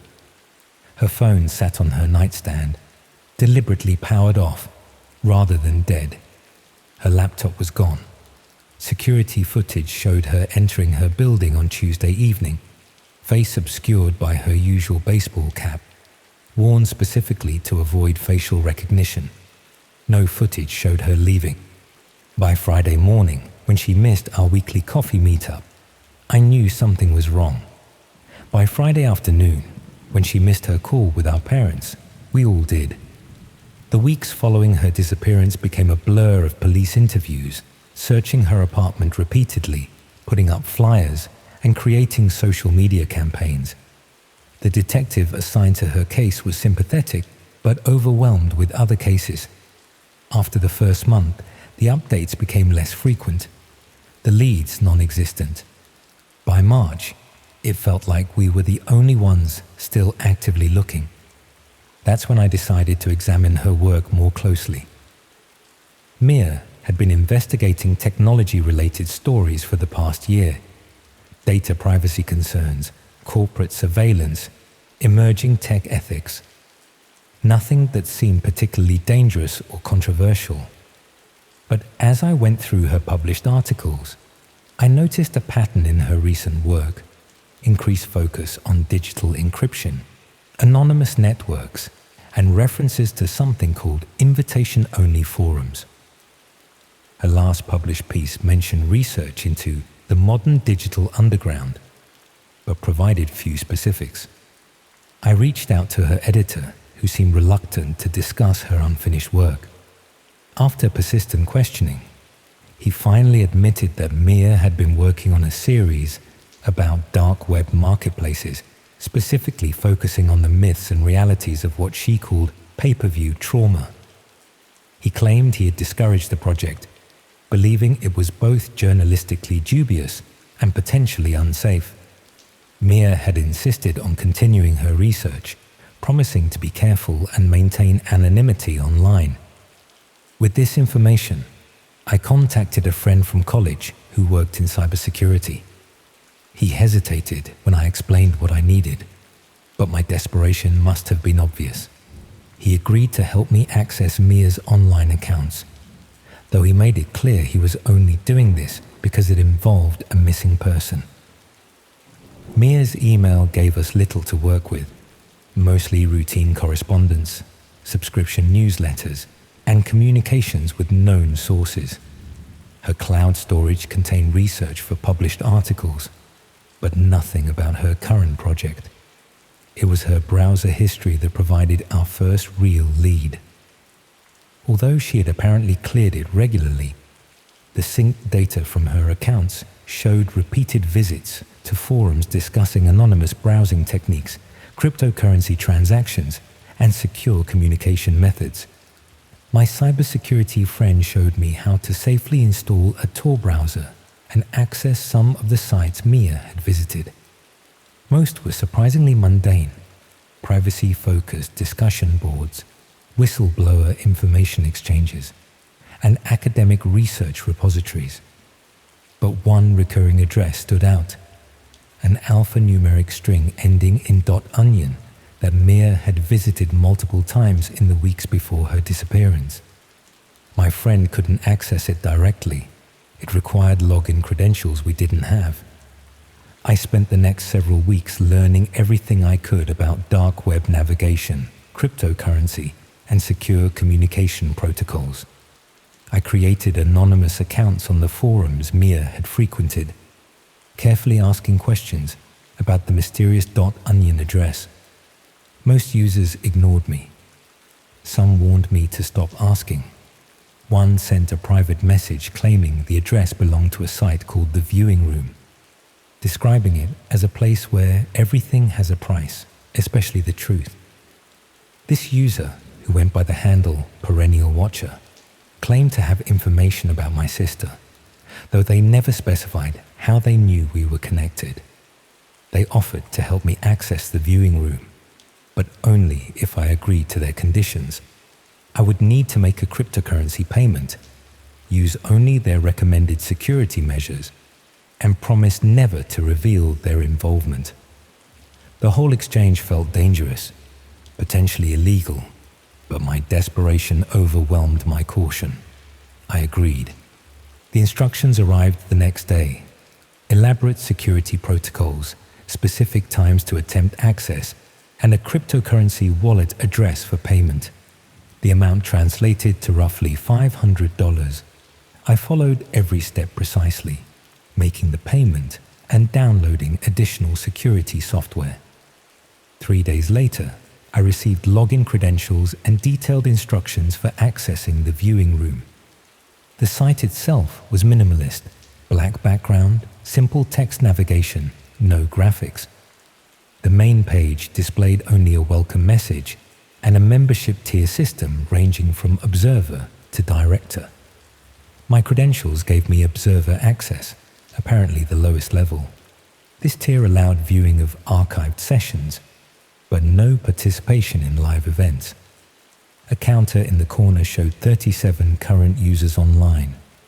The archive section contained dozens of video files organized by date. Each had a clinical title format, a number followed by a letter designation and timestamp. No descriptions, no previews. With trembling fingers, I clicked on the most recent file. The video showed a simple room with white walls. A person sat in a chair facing the camera, their face obscured by digital blurring. They held a card with a date and time from 2 weeks earlier, presumably proving the video's authenticity. For several minutes, nothing happened. Then text appeared on screen, apparently messages from viewers asking for specific actions. The blurred figure would comply with simple requests, raising a hand, displaying a newspaper, turning to show different angles of the room. The video ended after approximately 20 minutes. I watched several more videos, all following the same pattern. Different rooms, different blurred figures, but the same basic concept. Viewers making requests, subjects complying. Nothing overtly violent or disturbing, just strangely clinical and detached. I couldn't understand why this would interest Mia journalistically, nor why accessing such content would put her in danger. Then I noticed a search function. With growing unease, I entered Mia's name. No results. I tried various keywords related to her: journalist, reporter, investigation. Nothing. Finally, in desperation, I searched for the date of her disappearance. 3 results appeared. I selected the first file, dated the night Mia went missing. The video began like the others. A white room, a chair, a blurred figure holding the date card. But something about the person's posture, the way they held themselves, triggered a visceral recognition. Despite the digital obscuring, I knew I was looking at my sister. The realization hit me physically, a wave of nausea and dizziness that nearly caused me to black out. When I steadied myself and focused again on the screen, the video had progressed. Mia remained seated, responding to viewer instructions. Text messages scrolled alongside the video. Usernames I didn't recognize, making requests that grew increasingly personal. They asked about her work, her investigation, what she knew about the viewing room. Mia's responses were not audible. All videos on the site played without sound, but I could see her speaking, her body language becoming more tense as the session continued. Approximately 15 minutes into the video, a new username appeared in the chat: Director Prime. Their message was simple: interview concluded. Proceeding to assessment phase. The tenor of the chat changed immediately, messages coming rapidly with single-word responses: breach, compromise, liability, confirmed. A final message from Director Prime appeared: consensus reached, signal termination approved. The video ended abruptly. I immediately clicked on the second search result, dated 1 day later. This video showed the same room but empty. The third video, dated 1 week after her disappearance, displayed only a black screen with text: asset containment complete. Archive restricted to Tier 3 and above. I sat in stunned silence, trying to process what I had seen. The clinical detachment of the interface, the bureaucratic language of the chat, the implication of what signal termination might mean. It all pointed to something organized, systematic, and terrifying. This wasn't random violence or opportunistic crime. This was something that operated with rules, procedures, consensus decisions. I tried to access additional information, searching for Director Prime or any of the other usernames I had seen in the chat. Each attempt was met with an access denied message. After approximately 30 minutes of increasingly frantic searching, my screen went black, replaced by a single line of text: observer status revoked, connection terminated. I immediately contacted my cybersecurity friend, explaining what I had found. His reaction was grave concern, not just for Mia, but for my safety as well. He insisted on coming over, bringing equipment to secure my devices and network. While waiting for him to arrive, I received an email from an address consisting only of numbers. The subject line was observation notice. The body contained 3 lines of text. Your access to restricted archives has been logged. Your connection to subject 47J has been confirmed. Your status has been updated to person of interest. Below this was an image, a still frame from what appeared to be a security camera, showing the exterior of my apartment building. The timestamp was from 10 minutes earlier. My friend arrived 30 minutes later, immediately disconnecting my router and checking my apartment for unknown devices. He found nothing obvious, but explained that if the people behind the viewing room were as sophisticated as they appeared, they might have capabilities beyond what we could easily detect. He suggested I leave my apartment immediately, use only cash, and avoid any devices connected to my name or accounts. I spent the next several weeks moving between budget hotels, using public computers for limited online activities, and trying to decide what to do. Going to the police seemed logical, but what evidence did I have? A website I had accessed illegally, videos that no longer existed in any form I could share, and an email that had disappeared from the temporary account I had been using. Even if they believed me, what could they investigate? Eventually, I contacted a journalist from a major newspaper who specialized in technology and privacy issues. Without revealing my identity, I shared what I had discovered about the viewing room, emphasizing my sister's disappearance and the apparent organization behind the site. The journalist was cautious but interested, asking detailed questions and requesting any documentation I could provide. 3 days after this contact, the journalist's social media accounts went silent. A week later, a brief notice appeared in the newspaper's staff section, stating they had taken a leave of absence for personal reasons. My attempts to re-establish contact went unanswered. That was 2 months ago. I've since returned to my normal life, or the appearance of it. I go to work, maintain my routine, use my regular devices, but I've installed every security measure recommended by my increasingly paranoid cybersecurity friend. I use different phones regularly. I sweep my apartment for surveillance devices daily. I watch for patterns, for people who appear too frequently in my periphery. Sometimes I convince myself it was all an elaborate hoax, a twisted prank or scam, targeting people searching for missing loved ones. Sometimes I believe Mia stumbled onto something real, something organized and dangerous that operates in plain sight through our digital infrastructure. Most days I fluctuate between these possibilities, unable to settle on which is more terrifying. Last week, I received a package containing Mia's laptop. No return address, no note. The device powered on normally but had been wiped clean. Factory settings restored, no personal data remaining. The only new file was a text document containing a single line. Investigation closed. Signal terminated. Observers reassigned. Yesterday, I noticed a new Wi-Fi network appearing intermittently near my apartment.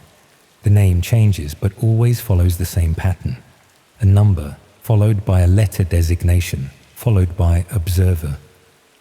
It appears strongest late at night, when the building is quiet. Sometimes when I can't sleep, I watch my device list and see unknown connections attempting to join my network. Each attempt lasts exactly 47 seconds before disappearing. I don't know if Mia is alive. I don't know who operates the viewing room or what their purpose truly is. I don't know if they're private citizens, criminal organizations, or something with governmental connections. What I do know is that somewhere right now, someone is watching through a screen as another person holds up today's date on a card. Somewhere decisions are being made about who constitutes a liability. Somewhere a consensus is being reached. And increasingly, I feel like I'm sitting in a white room, my face obscured to viewers I cannot see, waiting for the moment when my signal too is terminated.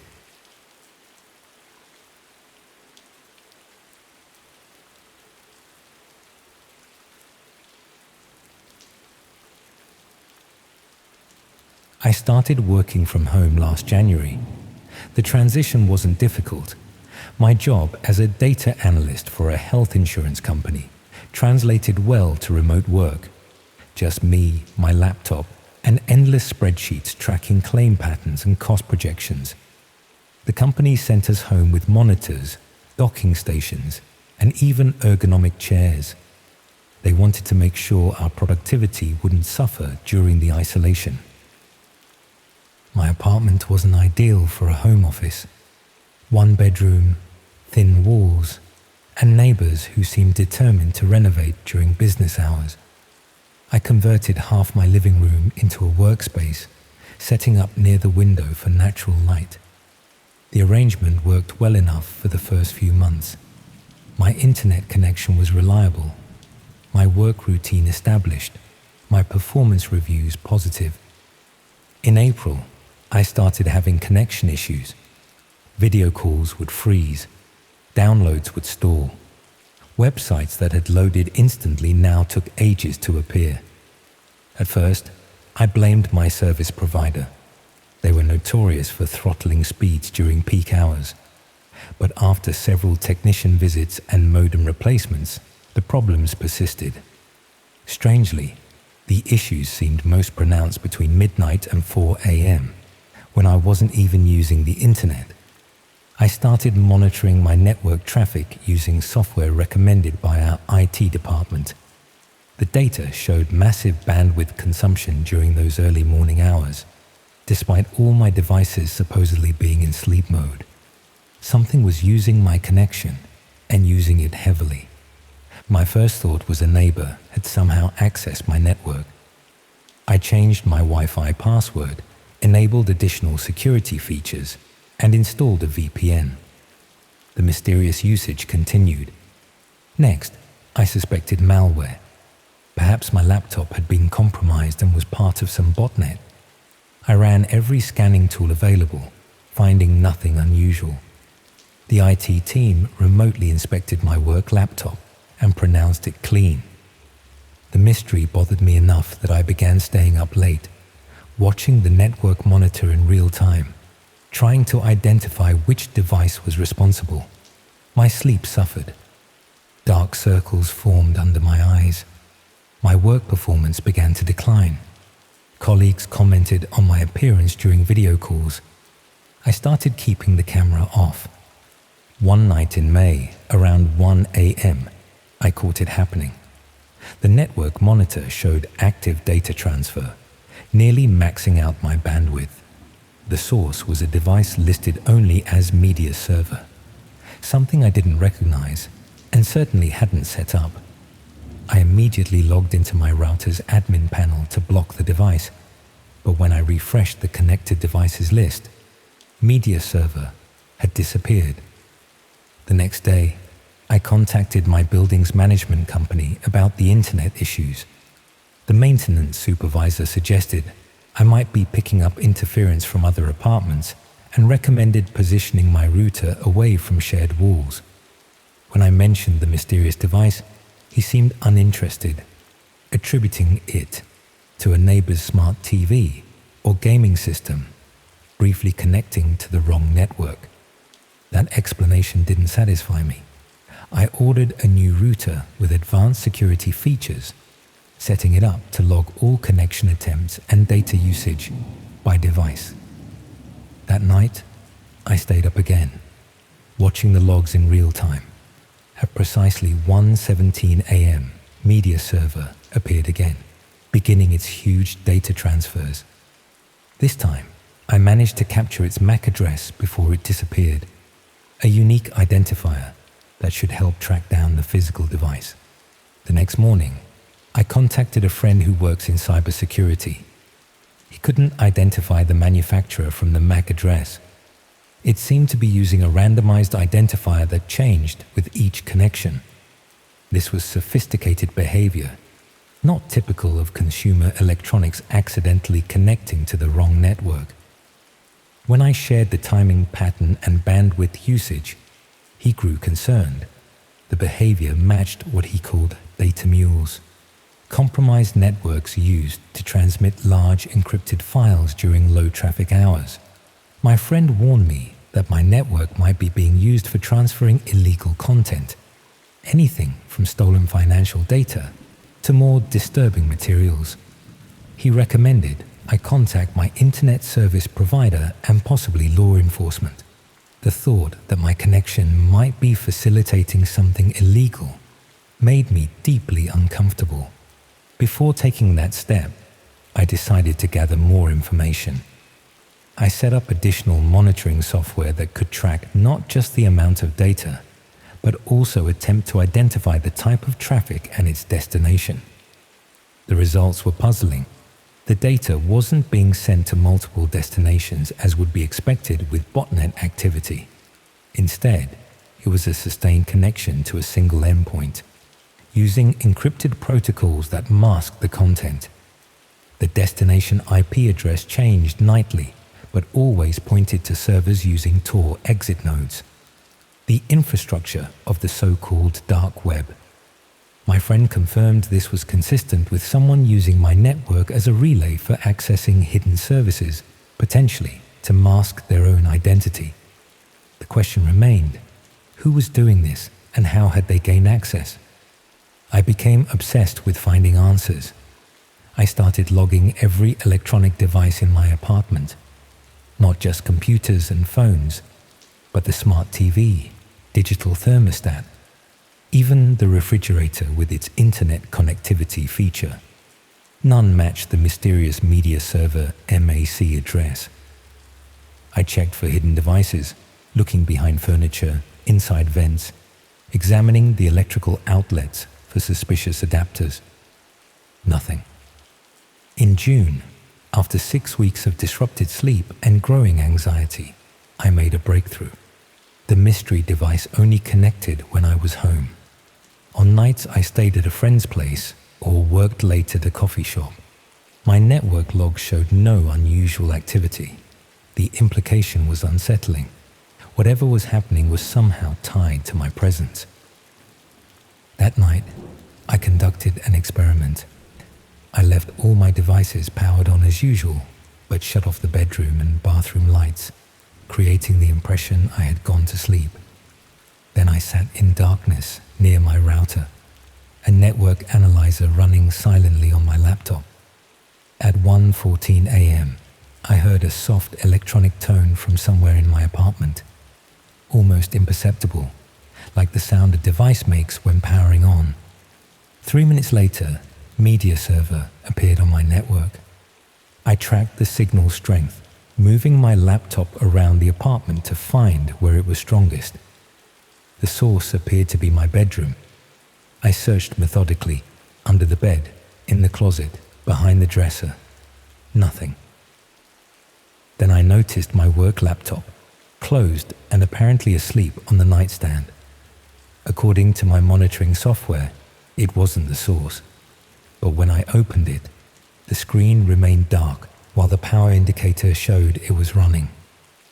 I forced a shutdown and restarted it. Everything seemed normal. The company's security software showed no unauthorized access, but I couldn't shake the feeling that something was wrong with the machine. I decided to work exclusively on my personal laptop for a few days, leaving the work device powered off and stored in a drawer. The mysterious bandwidth usage stopped immediately. 3 nights with no media server appearing on my network. On the 4th day, I received an email from IT asking why my work laptop hadn't connected to the company servers for scheduled updates. I explained I was having technical issues and was using my personal device temporarily. They insisted I reconnect the work laptop as soon as possible for security compliance. Reluctantly, I took the laptop from the drawer and powered it on. Everything appeared normal.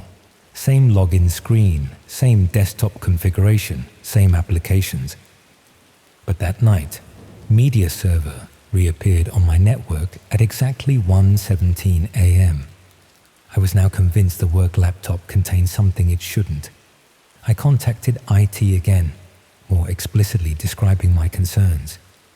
They seemed dismissive, suggesting I was misinterpreting normal corporate security measures that run in the background. When I pressed further, mentioning the dark web connections, their tone changed. They said they would send a replacement laptop immediately and asked me to return my current one directly to their security team rather than through the normal equipment channels. The replacement arrived the next day via courier. The security team requested I not power on the old laptop again and pack it in the provided shielded bag. Their sudden urgency only heightened my suspicion. That night, with the old laptop unplugged and sealed in the shielded bag, my network remained quiet. No unusual connections, no bandwidth spikes. In July, a month after returning the laptop, I received a call from someone identifying themselves as part of the company's external security audit team. They asked detailed questions about my work habits, when I typically logged in, how often I used the company VPN, whether I ever observed unusual behavior from the laptop. They seemed particularly interested in whether I used the machine during off hours or if it remained powered on overnight. I answered honestly, then asked why they were investigating. The auditor explained they were conducting routine security checks on all remote workers. The explanation seemed reasonable, but something in their tone felt rehearsed. A week later, I was called into a virtual meeting with HR and my department head. They explained that due to restructuring, my position was being eliminated. They offered a generous severance package in exchange for signing a confidentiality agreement covering not just company data, but also any observations about company equipment or security practices. The implication was clear. Take the money, stay quiet, move on. I signed the agreement. The severance would cover my expenses while I looked for new work. But I couldn't stop thinking about what had been happening. What had been on that laptop? What kind of data was being transmitted through my network in those early morning hours? My cybersecurity friend suggested a theory. The laptop had been compromised, not by an outside threat, but by someone inside the company. Perhaps someone in IT or security was using employee devices as relays for accessing dark web services, counting on the company's VPN and security software to mask their activities. The fact that the usage occurred only when I was home suggested the laptop might have been monitoring my presence, perhaps through the microphone detecting ambient noise or the webcam sensing light changes, to determine when it was safe to activate. In August, I found a new job with a different company. Remote work again, but this time I established strict boundaries. No equipment stays powered on after hours. Nothing connects to my home network without thorough vetting. I invested in a network firewall that logs and blocks suspicious activities. I should have felt secure again. I didn't. Last week, I received an anonymous email. The subject line contained only a timestamp, 1:17 a.m. The body was empty. I deleted it immediately and ran security scans on all my devices. Nothing unusual was detected. 3 days ago, while reviewing my new home security system footage, I noticed something strange. At exactly 1:17 a.m., the camera in my home office briefly lost connection, just for a few seconds, but long enough to create a gap in the recording. The system logs showed no errors, no power fluctuations, no explanation for the interruption. Yesterday, I received a package. No return address, no shipping label, no indication of how it had arrived at my door. Inside was a laptop, not a brand I recognized, with no manufacturer markings of any kind. Just a plain black case with a power button that emitted a soft blue glow. I haven't opened it, haven't connected it to power. It sits in my closet now, inside 3 layers of signal blocking material. I haven't told anyone about the package, haven't reported it to the police. Something tells me it wouldn't make a difference. Something tells me this isn't about me specifically. I'm just a node in a network, a convenient relay point for information traveling between unseen parties.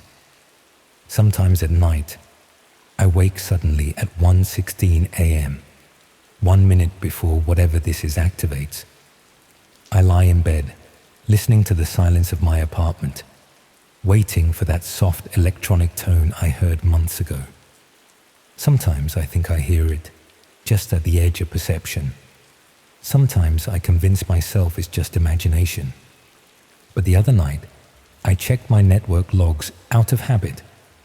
At exactly 1:17 a.m. for precisely 3 minutes, an unknown device had connected to my network. The identifier was different this time. Not media server, but observer client. The data transfer was minimal, just a few kilobytes. Just enough to send a message. I'm still here. I'm still watching. I'm writing this now as a warning, though I'm not entirely sure what I'm warning against. Corporate espionage, government surveillance, organized criminal networks. The boundary between these possibilities seems increasingly blurred. All I know with certainty is that our digital lives are not as private as we imagine. Our networks not as secure as we're led to believe. Something moves through the infrastructure we've built, using our connections, our devices, our homes as waypoints in a journey we can't see or understand. And sometimes, late at night, when the world is quiet, it pauses briefly at your address before continuing on its way.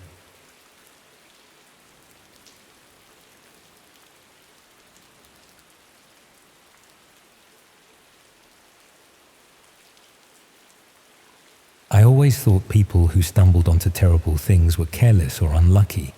Now I know better. Sometimes all it takes is one wrong click, one moment of misplaced curiosity. I'm not writing this from my flat in Bristol anymore. I'm in a budget hotel somewhere along the M4, using public Wi-Fi through multiple proxies. Not that it matters. They've proven they can find me regardless of what technical precautions I take. I have approximately 36 hours before the event they've scheduled, before I become the star of my own horror show. My life was ordinary before all this. I worked as a research assistant at a digital crime unit attached to the University of West England. Nothing glamorous, mostly compiling statistics on cyber fraud and organizing case studies for academics to analyze. I was studying for my master's in digital forensics, hoping to eventually work with the Serious Crime Directorate. The irony isn't lost on me. It started 3 months ago when I was gathering data for a paper on digital black markets. My supervisor had the proper clearances, so I had access to archives of seized dark web marketplaces. These were sanitized versions, of course, with the most disturbing content removed. I was only meant to be documenting transaction patterns for illegal goods, counterfeit currency, prescription medications, fraudulent documents, standard stuff, nothing that would give you nightmares. I noticed something odd in the data, transaction patterns that didn't match the documented goods.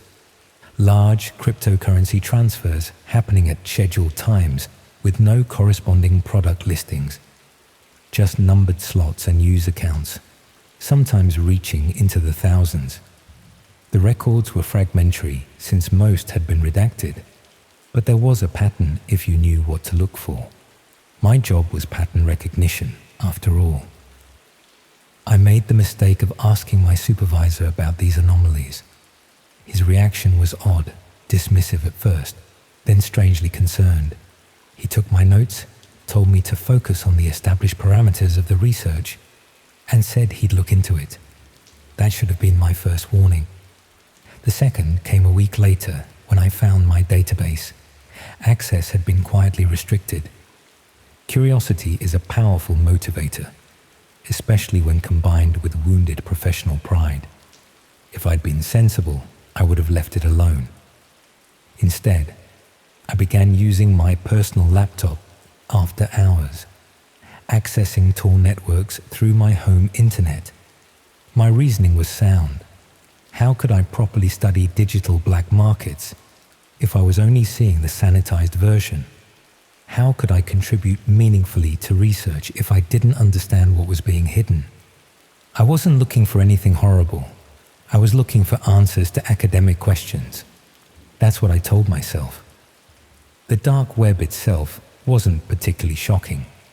Most of it was just forums and marketplaces with clunky interfaces that looked like websites from the early 2000s. What was interesting were the patterns, how users communicated, how trust was established, how transactions were verified. I created a throwaway account to observe these spaces without participating. I never bought anything, never engaged with anyone, just mapped the networks, documented the patterns, convinced myself this was still research. After weeks of observation, I began noticing references to private broadcasts and interactive experiences. These were always accompanied by significant cryptocurrency requirements and complex verification processes. Most users dismissed them as scams or urban legends. The few who claimed to have participated were vague about details, but emphatic about the authenticity of the experience. I might have left it at that if I hadn't received an unexpected email to my university account. The subject line contained a string of numbers that matched one of the transaction patterns I documented. The body contained only a .onion URL and the words, "Observer application pending." I should have reported it immediately, should have forwarded it to my supervisor and university IT security. Instead, I copied the URL to my personal laptop and accessed it that evening from home. Academic curiosity, I told myself. Need to understand the full scope of what I was researching. The site was minimalist. Black background with a simple form requesting verification. I didn't enter anything, just observed. At the bottom was a counter showing 8,731. As I watched, it ticked up to 8,732. Active viewers, I assumed. For what, I wasn't yet sure. I closed the browser and shut down my laptop, suddenly uncomfortable. The next morning, I had another email, this time to my personal account. Same subject line of numbers, but this time the message read, "Observer status approved. Verification waived. Orientation, Tuesday, 2200 hours GMT." I hadn't entered any information, hadn't provided my personal email. The rational explanation was that the university system had been compromised, and someone had connected my research queries to my personal information. I changed all my passwords, ran malware scans, and resolved to report the security breach in the morning. That night, my laptop turned itself on at precisely 10 p.m. The screen showed a loading page, then resolved to a video feed of a room. Concrete walls, harsh lighting, a metal table in the center. The video quality was poor, but clear enough to see that the room was empty except for various implements arranged on the table. In the corner of the screen was that counter again, now showing 12,416, and steadily increasing. A chat window opened on the right side of the screen. Messages scrolled by too quickly to read, but I caught phrases like waiting for subject and bidding opens at acquisition. The terminology was clinical, detached. Then a message appeared, highlighted in red. New observer identified. Location, Bristol, BS16. Confirmation required. I slammed the laptop shut and unplugged it. My hands were shaking so badly I dropped it. I considered destroying it right then, but I needed evidence of what I'd seen. Instead, I put it in a drawer and spent the night at a friend's flat, claiming a power outage at mine. In the morning, I went straight to my supervisor's office. He wasn't there. His assistant said he'd taken unexpected leave and wouldn't return for several weeks. I tried explaining the situation to the department head, but without my supervisor to confirm my research parameters, it sounded like I'd been accessing dark websites for personal reasons. I was told to take a week off and that there would be a review of my research activities. When I returned to my flat that evening, my laptop was sitting open on my desk. I'd left it in a drawer. On the screen was an image of me, taken through my own webcam, sleeping in my bed from 2 nights before.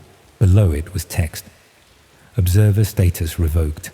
Participant status pending approval. Current bids, 23 inches. I grabbed essential documents and left immediately. Checked into a hotel on the outskirts of the city. Used cash. Called in sick to both work and my classes. Used the hotel business center to email my resignation from the research position, citing personal reasons.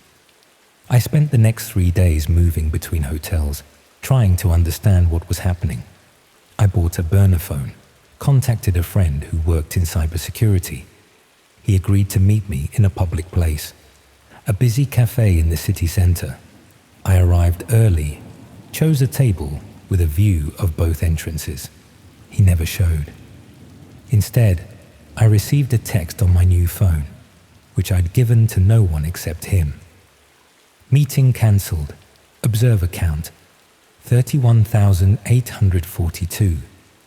Role reassignment complete. I left my half-finished tea on the table and walked out, fighting panic. In the reflection of a shop window across the street, I noticed someone photographing me with a professional camera. When I turned to look, they were gone. That night, I dreamed of a concrete room and woke to find an envelope had been slid under my hotel room door. Inside was a plastic key card and a note with an address in Cardiff and a time, 2000 hours tomorrow. Transport provided if required. Non-attendance will result in collection. I checked out immediately and took the first train to Edinburgh. Paid cash for another hotel. That afternoon, while walking through Princes Street Gardens, a well-dressed woman sat next to me on a bench. She placed a manila envelope between us and walked away before I could speak. Inside was a printout of my current location, timestamped from 10 minutes earlier, and a revised schedule.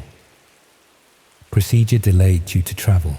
New time, 2000 hours, Thursday. Viewer count, 47,103. Premium access sold out. I'm not writing this from Edinburgh. I moved again after that. I've been moving constantly, staying one step ahead, but they always find me. The most terrifying part is that I've never seen the same person twice. Different people leave messages, take photos, deliver reminders. It's as if there's an invisible network of watchers, all connected to whatever this is. I've pieced together what I believe is happening. The Red Rooms aren't urban legends. They're real, but not in the way most people imagine. They're not hosted on shadowy servers by mysterious organizations. They're crowdsourced horror, orchestrated through distributed networks of participants who are both observers and facilitators. Regular people who participate in the surveillance, the planning, the execution, each doing one small part, none having to bear the full moral weight of what they're contributing to. The broadcasts are carefully planned events where someone transitions from observer to subject. Sometimes it's punishment for breaking rules.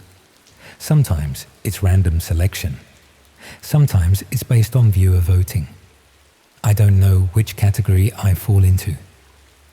Yesterday, I received a final notification, not through email or text, but written on my bathroom mirror when I returned from getting breakfast. Broadcast scheduled. Participants en route. Viewer count 58,904. I left immediately, bringing only what I could carry in my pockets. No phone, no laptop, nothing that could be tracked. Yet somehow they keep finding me. I've switched hotels twice since then. Each time I find evidence that they've been in my room. Small things moved, messages left, a countdown to my scheduled broadcast. I've considered going to the police, but what would I tell them? That I'm being hunted by an invisible network of people coordinating through the dark web? That thousands of people are waiting to watch whatever happens to me at 8 p.m. tomorrow? I have no evidence except the messages, which could easily have been self-manufactured. No witnesses. No credibility after resigning from my research position under suspicious circumstances. This morning, I found a key card in my coat pocket that I never put there. It matches the one from the envelope days ago. There was also a business card for a taxi company and a time. I think about the concrete room, the metal table, the implements. I think about the 58,904 people waiting to watch. I wonder how many of them I've passed on the street, sat next to on trains. How many hotel clerks, baristas, shop assistants are part of this network? Are they paid to participate, or do they do it for entertainment, for the thrill of being part of something secret and terrible? I keep thinking about the pattern I first noticed in those transaction records, the numbered slots, the user counts. Was I documenting my own future without realizing it? The most disturbing realization is that this system relies on ordinary people choosing to participate. Each person does one small thing, takes a photo, delivers a message, leaves a key card. None of them has to consider themselves responsible for the ultimate outcome. They're just following instructions from an app or a message board, earning cryptocurrency or credits or whatever motivates them. The horror is in the mundanity of it. I'm writing this now as a warning. I don't know if I'll be able to avoid what's scheduled for tomorrow night. I don't know if this invisible network can be evaded indefinitely. They seem to anticipate every move, have access to every system. If you're reading this and you've been researching similar topics, stop now. If you've received unexpected messages about observer status or seen unexplained counters on websites you've visited, you're already in the system. If strangers seem to know things about you they shouldn't, if you feel watched, if small objects in your home are moved when you return, run. Keep running. Trust no one. I have to move again now. The hotel clerk just called to tell me there's a package waiting at reception. I didn't order anything. Didn't tell anyone where I am. The countdown shows 26 hours remaining, almost 60,000 people waiting, and somewhere, a concrete room is being prepared.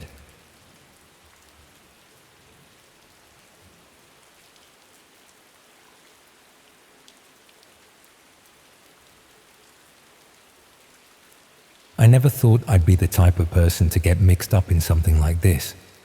Most people wouldn't. That's the thing about curiosity. It starts innocently enough. A random link shared in a forum.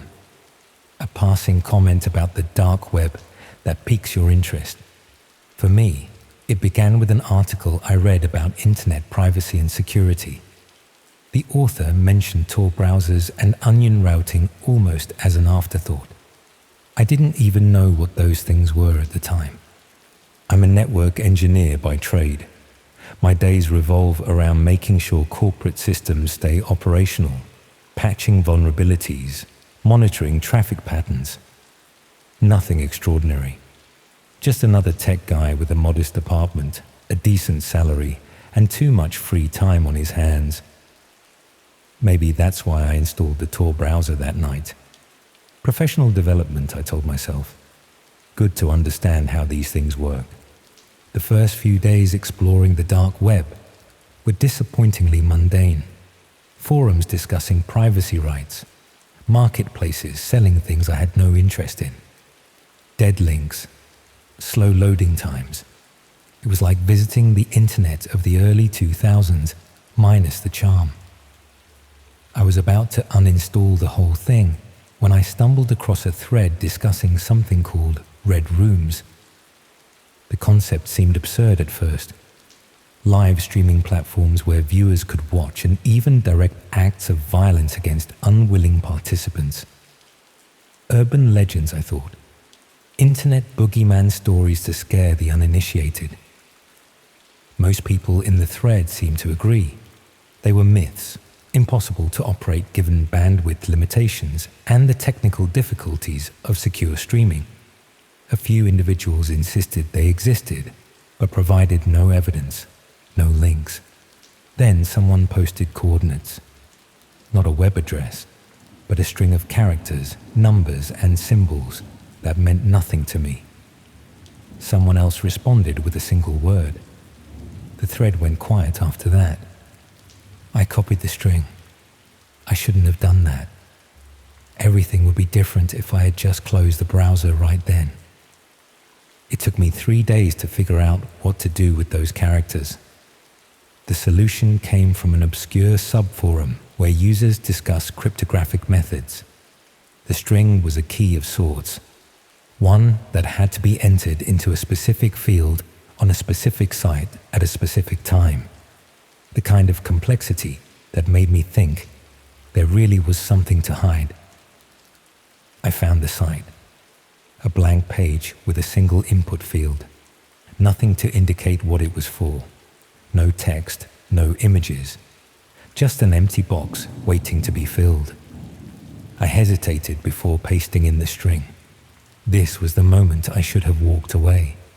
Something about the sterility of that page felt wrong in a way I couldn't articulate. The cursor blinked rhythmically in the empty field, patient, expectant, waiting for me to make a mistake I couldn't undo. The first sign that I had done something irreversible was the sudden change in my network traffic. I monitor my home network obsessively. Occupational habit.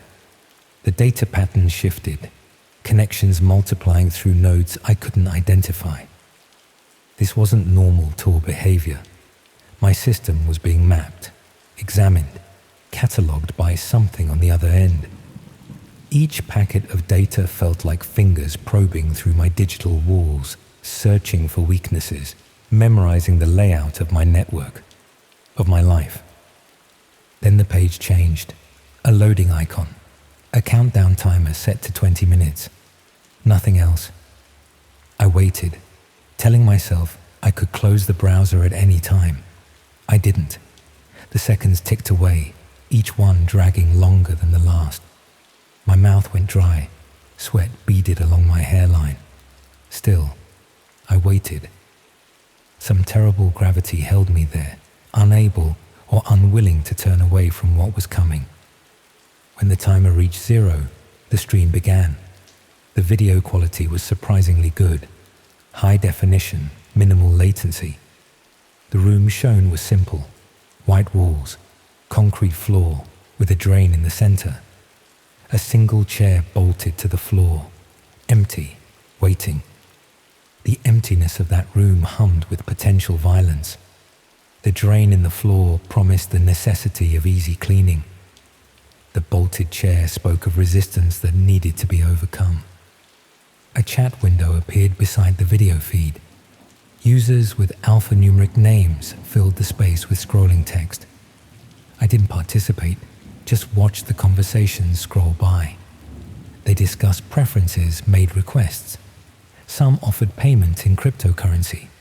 Others seemed to have credit of some kind already established. The casual nature of their communications made my skin crawl. The banality of their anticipation, the everyday commerce of atrocity. I should have left then, but a terrible curiosity kept me watching. In my defense, part of me still believed this was elaborate theater. Dark web performance art designed to shock and disturb. It couldn't be real. The alternative was too monstrous to contemplate. A door opened somewhere off camera. A figure entered the frame, face obscured by a featureless white mask. They wore simple clothes, black pants, grey shirt, latex gloves. Nothing remarkable or identifiable. They looked directly at the camera and held up a piece of paper with a string of characters, a verification code of some kind. Proof that this was happening now, not pre-recorded. The blank mask stared into the camera, into my eyes, as if the person behind it could see me watching, could identify me through the screen. The chat erupted with activity. The masked figure put the paper down and left the frame briefly, returning with someone else. A person with a hood over their head, hands bound behind their back. They were guided to the chair, secured with restraints at the ankles, wrists, and across the torso. The hood remained. The chat began specifying activities. I won't detail what was requested. I won't detail what happened next. I closed the stream after 3 minutes and 17 seconds. Not nearly fast enough. I uninstalled Tor, ran security sweeps on my system, and tried to convince myself I had witnessed an elaborate hoax. But the sound stayed with me, the movements, the knowledge that somewhere, in some hidden corner of the world, that room existed, that chair, that drain. 3 days later, I noticed something unusual about my home network. New devices connecting briefly, then disappearing. Strange traffic patterns in the early morning hours, when I should have been the only one active. Someone had compromised my security. Someone had access. The intrusion felt intimate, violating in ways I couldn't fully process. My private space, my data, my life, all exposed to unknown observers. I changed all my passwords, reconfigured my router, installed new firewalls. The intrusions continued, more sophisticated now, avoiding the measures I put in place. Whoever it was had considerable skill, or resources, or both. Each time I implemented a new security measure, they adapted, evolved, found new pathways into my systems. It became a game of chess where I could only see my own pieces, never my opponent's. A week after viewing the stream, I received an email from an address consisting of random characters. The subject line was the same verification code I had seen on the piece of paper in the video. The body of the email contained a single line about viewers becoming participants eventually. I deleted the email, reported it as phishing, told myself it was automated, sent to everyone who had accessed the stream. Nothing personal, nothing targeted. But my hand shook as I clicked the delete button. My breath came in short, shallow gasps. I knew. Some part of me already knew. Then the real messages started arriving. Direct messages to accounts I hadn't shared with anyone. My private phone number, my work email. All with the same theme. They knew who I was. They knew where I lived. They knew my routines. Each message included proof. A photo of my apartment building taken that day, a screenshot of my calendar, a list of my recent purchases. The level of detail grew more invasive with each communication. What I ate for breakfast, which route I took to work, how long I spent in the shower. The final message came with an attachment, a floor plan of my apartment with an X marked beside my bed. The message informed me that my stream would begin soon, and participants were already bidding. The clinical precision of the threat made it worse somehow. No emotion, no sadness, just process, procedure, industry. I went to the police, tried to explain without incriminating myself. They took notes, offered to send a patrol car by my building, suggested I was being targeted by standard identity thieves. They didn't understand, couldn't understand without seeing what I had seen. The bored expressions on their faces as I tried to convey the danger made me realize how alone I truly was. I stayed in a hotel that night, paid in cash, used a fake name, didn't bring any devices with me, just sat in the room with the chain on the door, watching the parking lot through a gap in the curtains. Nothing happened. No one came. Hours stretched into eternity as I waited for a threat that never materialized. Sleep came in brief, restless intervals, interrupted by the slightest sounds from neighboring rooms or the hallway outside. I returned home the next day, convinced I had overreacted. The apartment was exactly as I had left it. No signs of entry, no disturbance. I ran more security scans, changed the locks, installed a camera system. Life began to feel normal again as days passed without incident, but the normalcy felt thin, fragile, like ice forming over a dark lake. I went through the motions of my routine while constantly looking over my shoulder, checking reflections in windows, scanning crowds for watching eyes. 2 weeks later, as I was falling asleep, I heard a notification sound from my phone. A new email, the verification code as the subject line again. The body contained a link and words about my viewership making something possible. I didn't click the link, deleted the email immediately, blocked the sender, tried to go back to sleep. The darkness of my bedroom seemed deeper somehow, the shadows more substantial. My heartbeat echoed in my ears, too loud, too fast. Sleep retreated beyond my reach. That's when I heard the knock at my door. Not a pounding or frantic banging, just 3 measured, deliberate knocks. Professional, patient. The sound cut through the silence of my apartment with surgical precision. My entire body went rigid, paralyzed by the confirmation of my worst fears.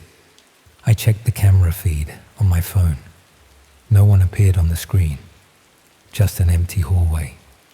The emptiness seemed wrong somehow, unnatural, as if the space itself had been hollowed out. Reality thinned to allow something through. Another knock, same pattern, same deliberate pacing.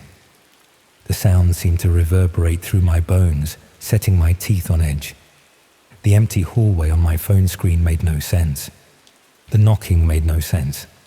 Nothing made sense anymore. I called the police, whispering my address, explaining there was someone at my door. They promised to send someone, asked if I could stay on the line. I agreed, keeping my voice low. The dispatcher's voice in my ear provided a tenuous connection to normality, to safety. I clung to it even as another set of knocks came. The knocking came a 3rd time. I moved as quietly as I could to the door, looked through the peephole. The hallway was empty, not just unoccupied, but empty in a way that defied explanation. The familiar corridor seemed distorted, stretched, as if viewed through warped glass. And still, no one visible who could be causing the sound. A 4th knock, right in front of me. Impossible, with no one there. The sound now originating centimeters from my face. I could feel the vibration of it through the door, against my forehead pressed to the peephole. A knock from nothing, from nowhere, from no one.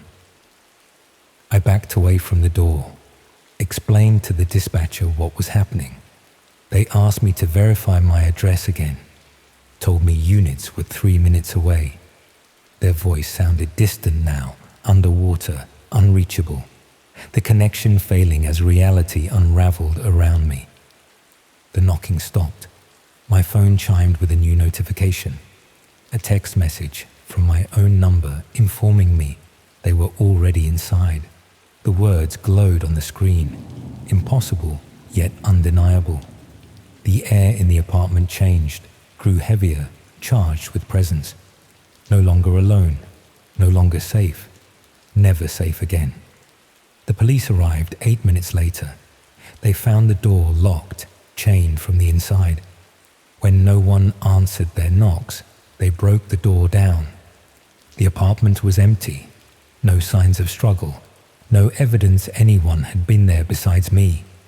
Just my phone on the floor, screen shattered, and a piece of paper beside it with that same verification code. The police report noted nothing unusual beyond an abandoned residence, a missing person case with no leads, no witnesses, no evidence of foul play. Just another digital ghost, forgotten as screens scroll to the next distraction. I'm told they're still looking for me, friends, family, co-workers. They've all received messages from my accounts saying I needed some time away, that I'd be back soon.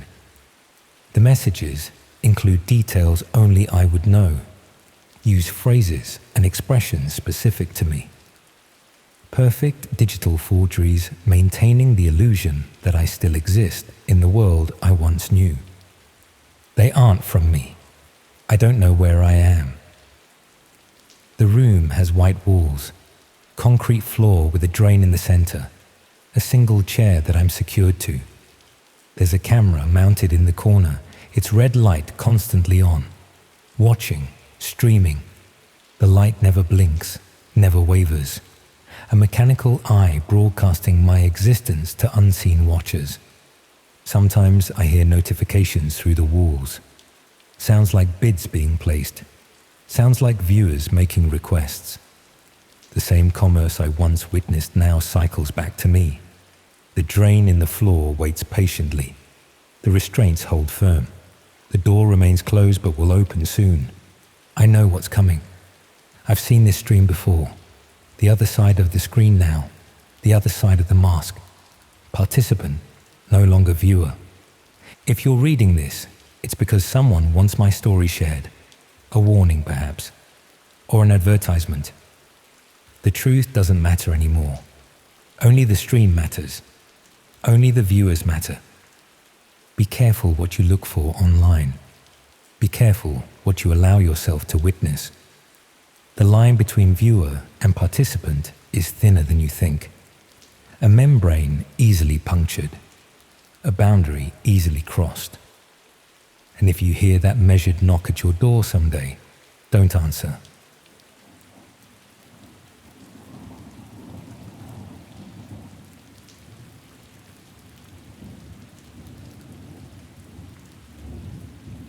The thing about working night shifts at McDonald's is that you become invisible.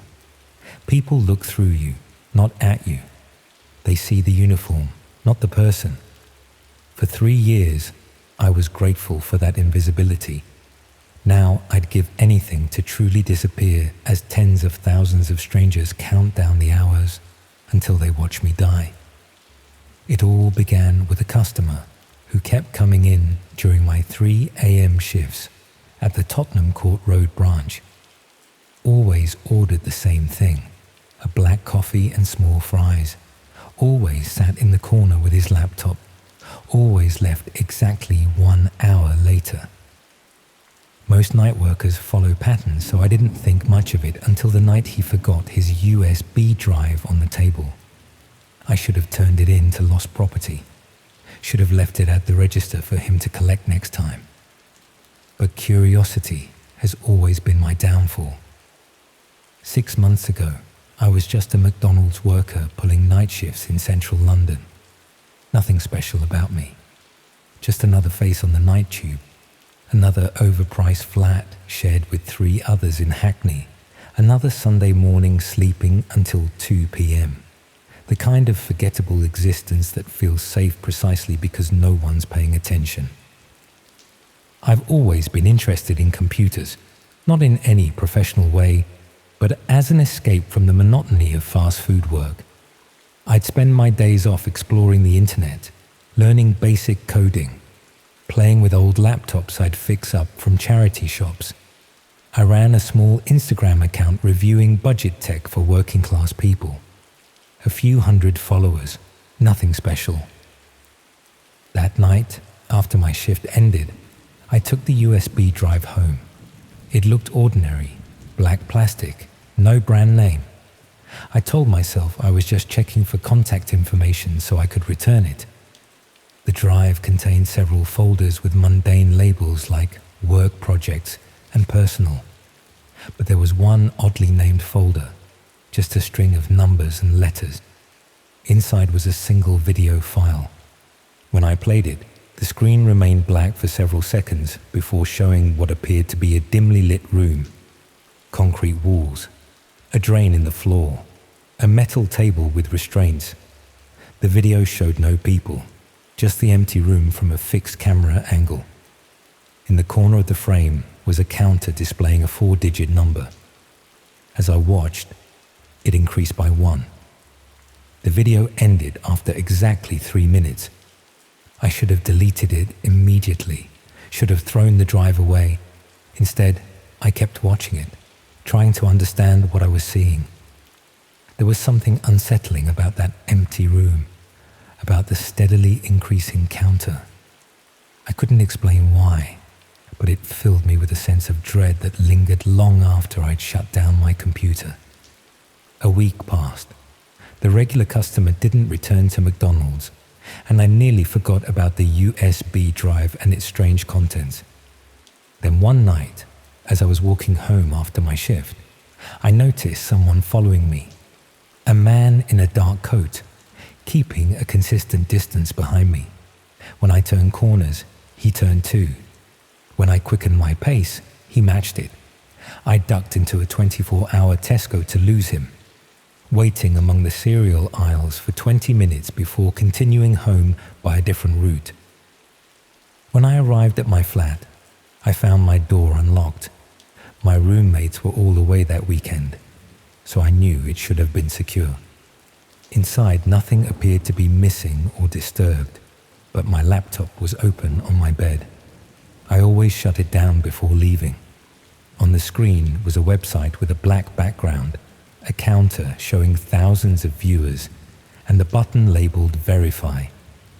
Below it was text stating my full name and address, along with the words Identity Confirmed. I barely slept that night, kept the lights on, kept checking the door.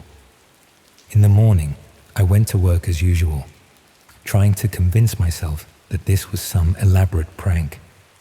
Perhaps a hacker from my YouTube audience showing off. Perhaps a case of mistaken identity. When I returned home that evening, I found my front door unlocked. The new locks had been changed again. Inside, nothing appeared to be missing or disturbed, but my laptop was open on my desk. I always shut it down before leaving. On the screen was the same website from the night before, but now the counter showed 12,307, and beneath it, my full name and address were displayed, along with the words Identity Confirmed. I packed a bag and left immediately, went to a hotel in a different part of London, paid cash, used a false name, called in sick to work the next day, spent hours researching what might be happening to me.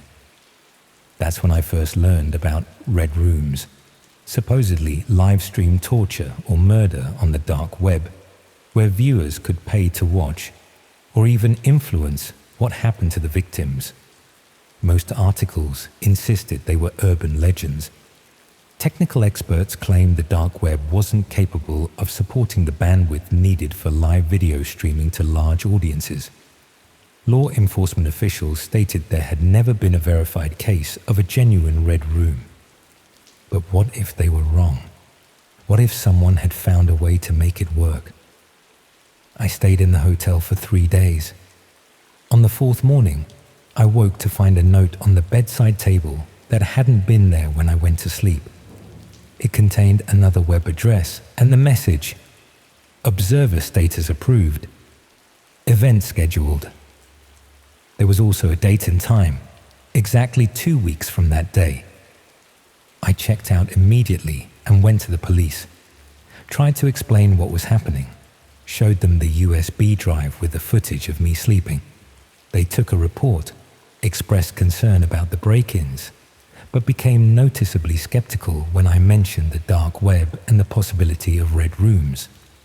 They promised to investigate the unlawful entries to my flat, but suggested the rest might be an elaborate scam or harassment campaign, rather than a genuine threat to my life.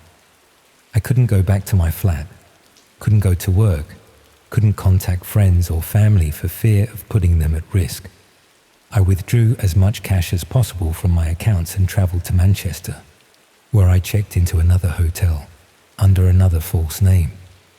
That evening, I received a text message on my mobile, which I had kept switched off except to check for messages from the police. Location update received. Manchester Observer Hub notified. I destroyed the phone immediately and bought a new pay-as-you-go model the next day. For the next week, I moved constantly. Different cities, different hotels, sometimes sleeping on overnight trains just to stay mobile.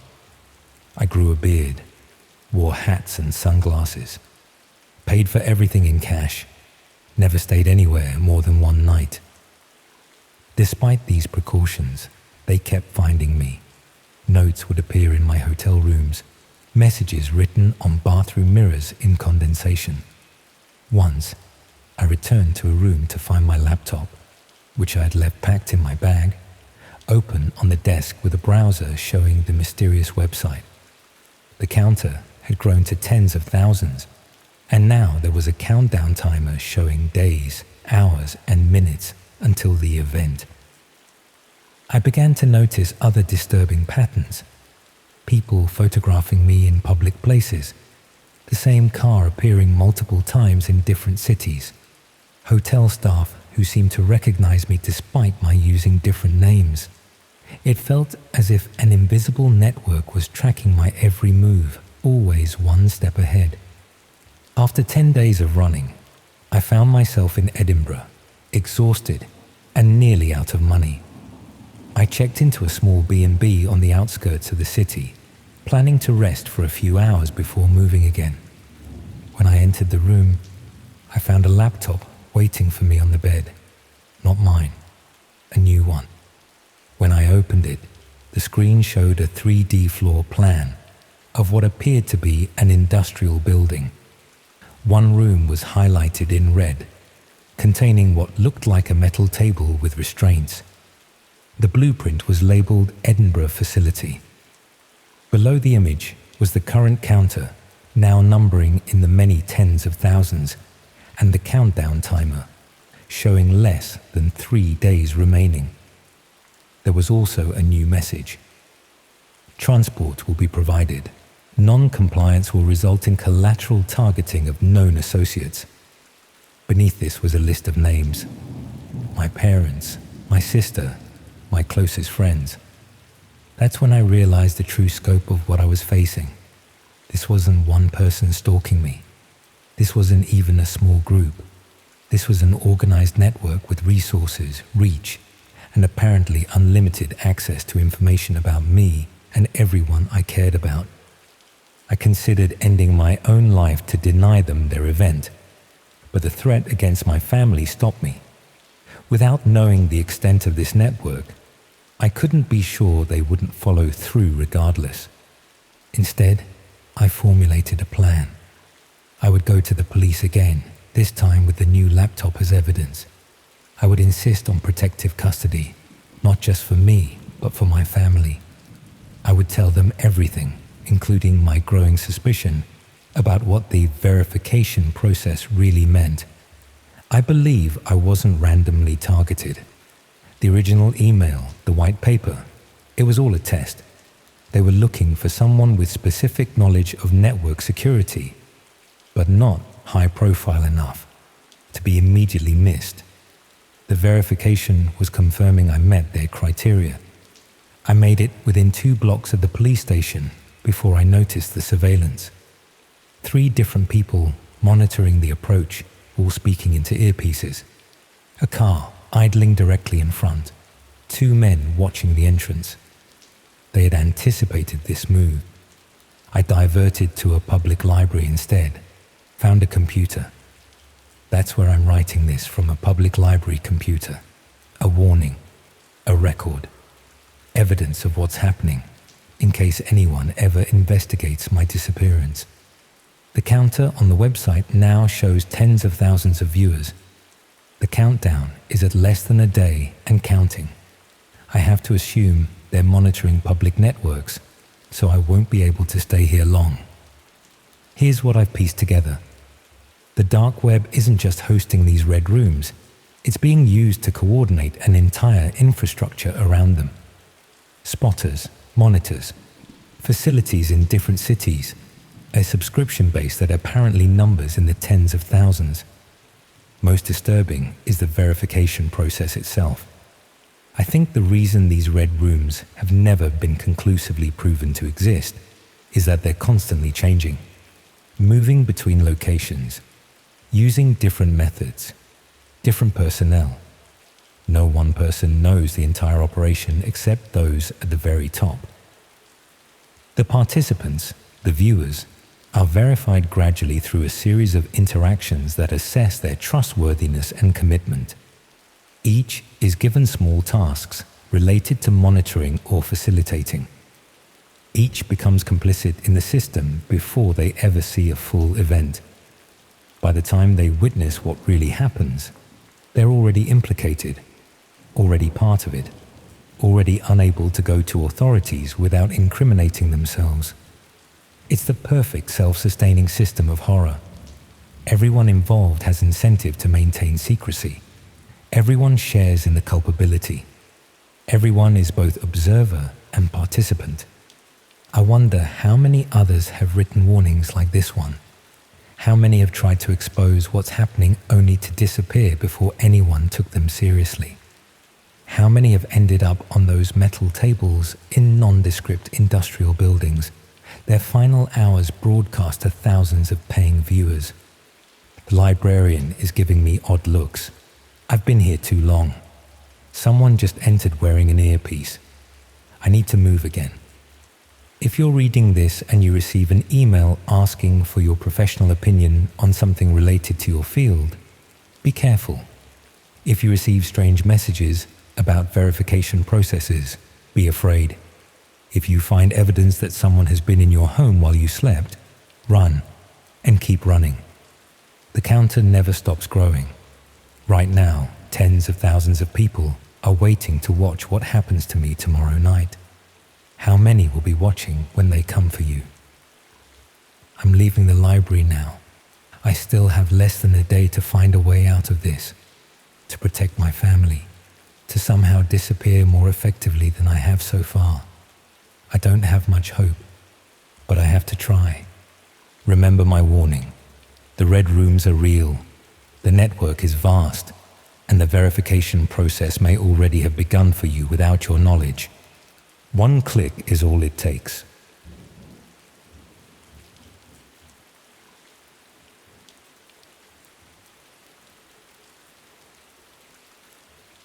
I used to work in digital forensics. Not the glamorous kind you see on TV shows where they instantly break encryptions and enhance grainy photos into crystal clarity. My job involved the painstaking process of recovering deleted files, tracing digital footprints, and documenting evidence for court cases. Most of my career was spent helping corporate clients recover from data breaches, or assisting in divorce cases where one spouse suspected the other of hiding assets. Mundane stuff, really, until the Harmon case. Detective Harmon approached our firm after their department's tech specialist hit a wall. A college student had gone missing under suspicious circumstances, and they'd recovered the victim's laptop. The browser history had been meticulously scrubbed, but fragments remained in the cache, suggesting visits to Tor-enabled sites. The department needed someone with expertise in recovering digital breadcrumbs that existed beyond the reach of standard investigation techniques. That's where I came in. I'm not going to pretend I was unfamiliar with the dark web. Anyone who works in my field understands its architecture, even if they've never ventured there themselves. I knew about the marketplaces for illegal goods, the forums for exchanging information that wouldn't be welcome on the surface web, and the encrypted communication channels. But I also knew most of the horror stories people shared about the dark web were urban legends. Hidden servers streaming murders live for Bitcoin. Red rooms where viewers could direct torture. Those were digital campfire stories meant to scare the uninitiated. At least, that's what I believed at the time. Working from an isolated system in our lab, I began the process of reconstructing the student's digital trail. Most of it was exactly what you'd expect from a 20-year-old. Social media, streaming services, online gaming platforms, and academic research. But interspersed throughout were these brief sessions using the Tor browser, always late at night, always from the same location based on the network logs. The pattern suggested a ritual of sorts, something done in private, perhaps even secretively. After 3 days of careful analysis, I managed to recover fragments of an encryption key stored in a text file disguised as system data. The key itself was incomplete, but it gave me something to work with. I traced its digital fingerprint through the remnants of the browser cache and discovered what appeared to be a login credential for an Onion site. That's when my professional curiosity began to override my better judgment. I should have simply documented my findings and handed everything over to Detective Harmon. That would have been the proper protocol. Instead, I decided to follow the trail myself, just a little further. I told myself it was to ensure I was providing the police with actionable intelligence. In reality, I wanted to know what this student had found. What had drawn them into those late-night sessions? What might connect to their disappearance? I set up a secure, isolated machine specifically for this purpose.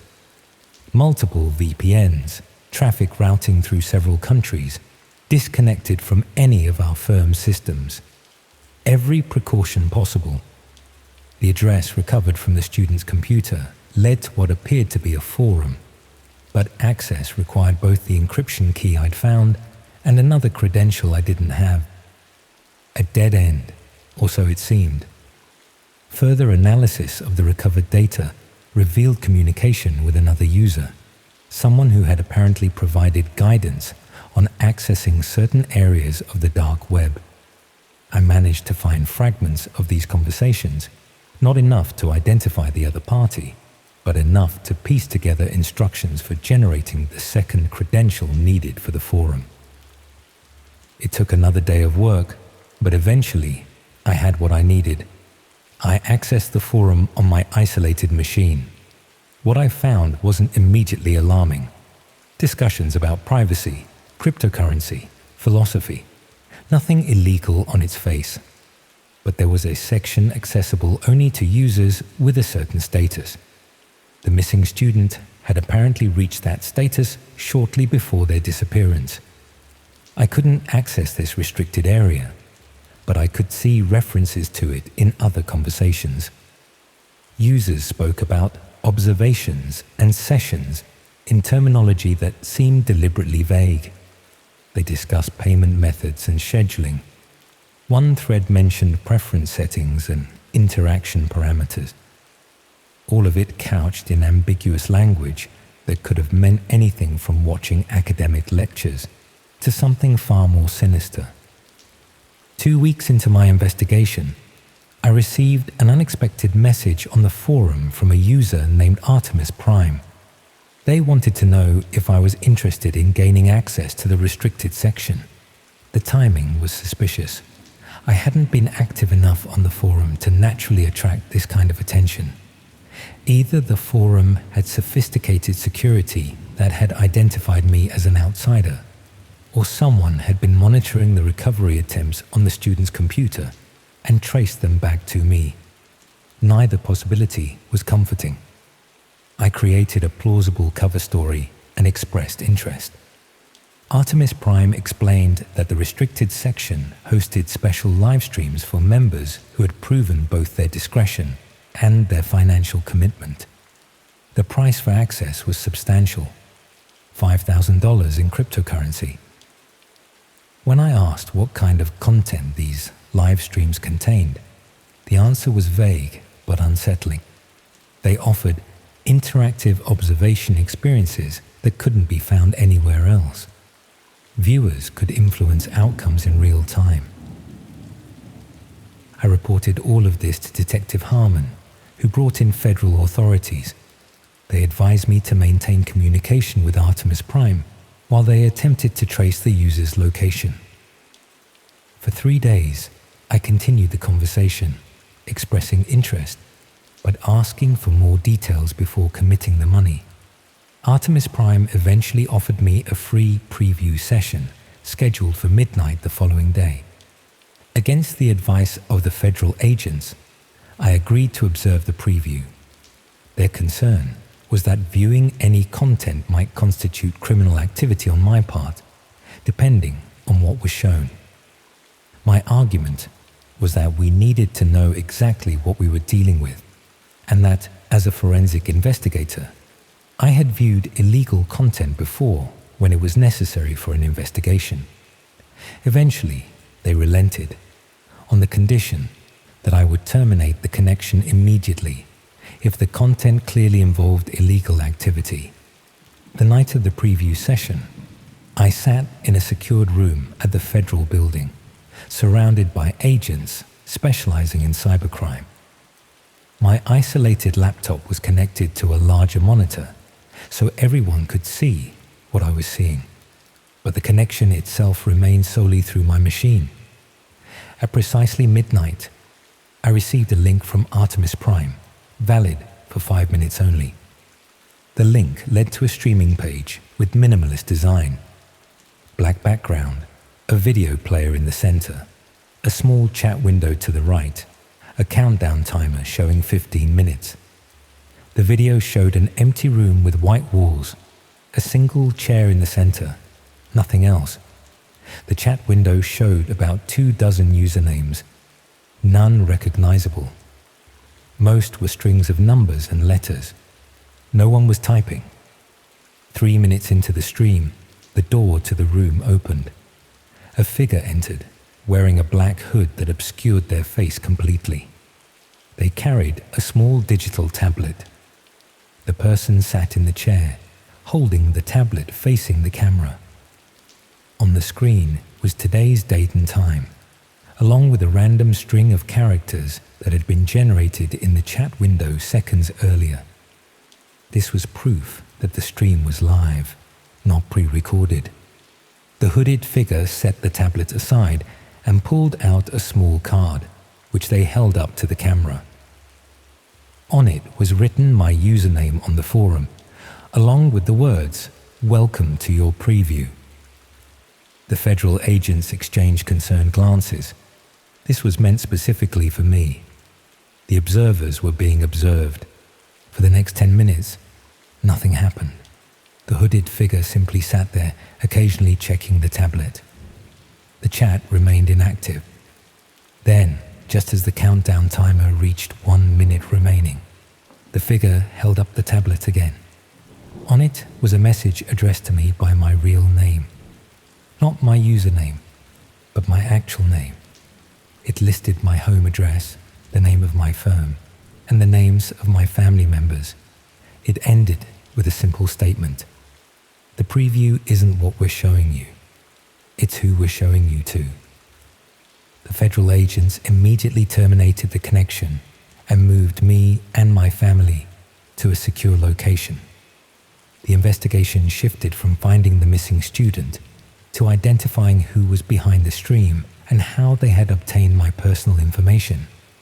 Background checks were run on everyone at my firm, everyone involved in the investigation. Digital security experts examined every device I owned for breaches. A week into protective custody, we received the news. The missing student had been found alive. They had apparently gone off-grid voluntarily after being spooked by something they'd witnessed on the forum. When questioned about the restricted section and the live streams, they became agitated and refused to provide details. All they would say was that the streams weren't what people thought, that the real purpose was something else entirely.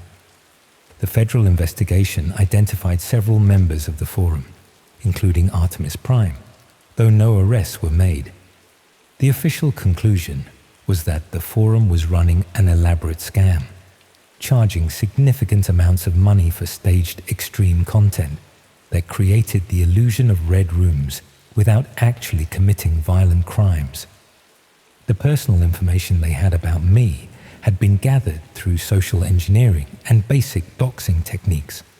The case was closed. The missing student was no longer missing.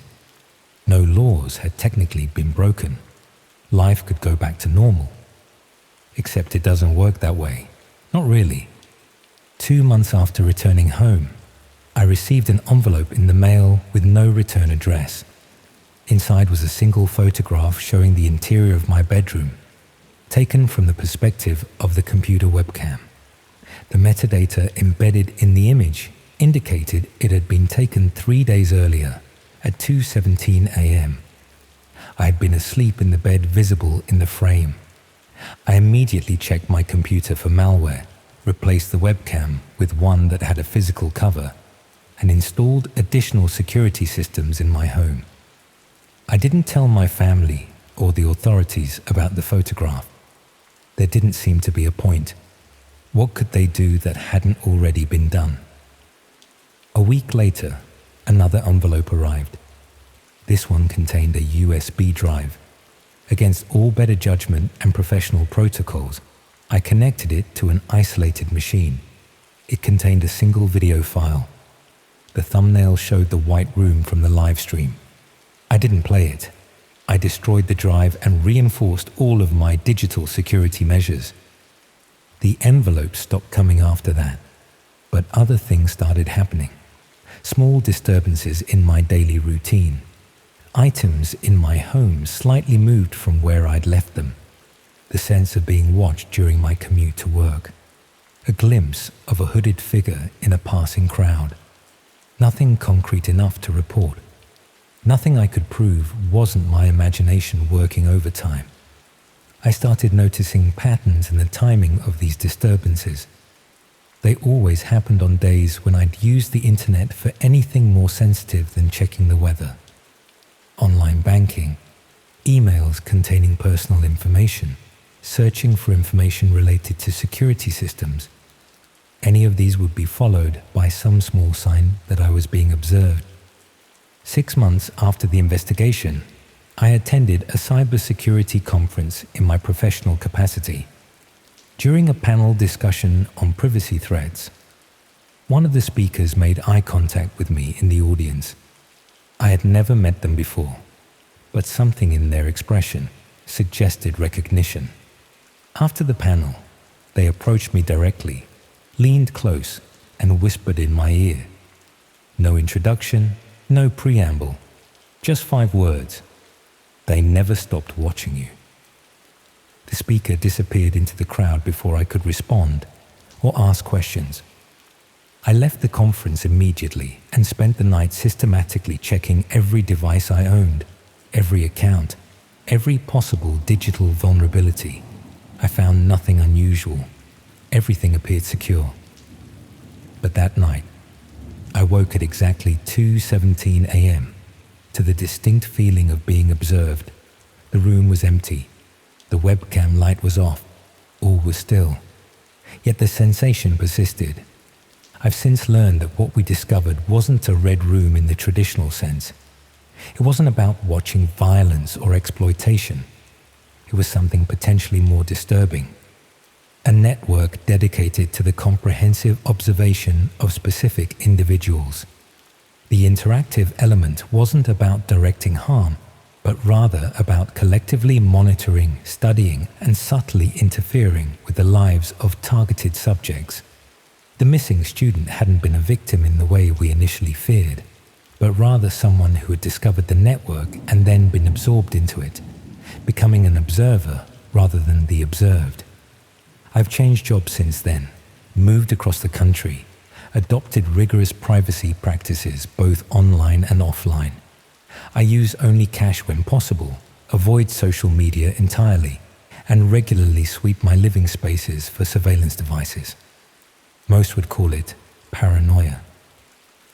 Perhaps it is, but I can't shake the certainty that I'm still being watched, that my every movement is being logged, analyzed, and shared among unseen observers who paid for the privilege of witnessing my slow psychological unraveling. The most unsettling realization came just last week. I was reviewing some old files from the investigation and noticed something I had missed initially. The timing of the students' late-night tour sessions perfectly matched periods when their webcam had been active, though no video chat applications had been running. They hadn't been watching something on those nights. They had been allowing themselves to be watched. Sometimes now, in moments of desperation or exhaustion, I find myself staring directly into my covered webcam and speaking to whoever might be on the other side. No response ever comes, but occasionally, within minutes of these one-sided conversations, my phone will receive a text message from an unknown number. The messages never contain words, just a timestamp, 2:17. I don't know how many others are out there, targets of this invisible audience. I don't know what they want or what purpose this elaborate system of observation serves. But I've come to understand one thing with absolute certainty. The most terrifying predators aren't those who want to harm you physically. They're the ones content to simply watch as the knowledge of their watching slowly destroys your sense of security, privacy, and ultimately your sanity. If you're reading this, I have one piece of advice. The next time you feel that inexplicable sensation of being watched when you're alone, don't dismiss it as imagination. Don't look around the empty rooms searching for hidden cameras. Instead, look directly into the devices you've willingly placed in your most private spaces. Wave hello. They've probably been watching you for quite some time now.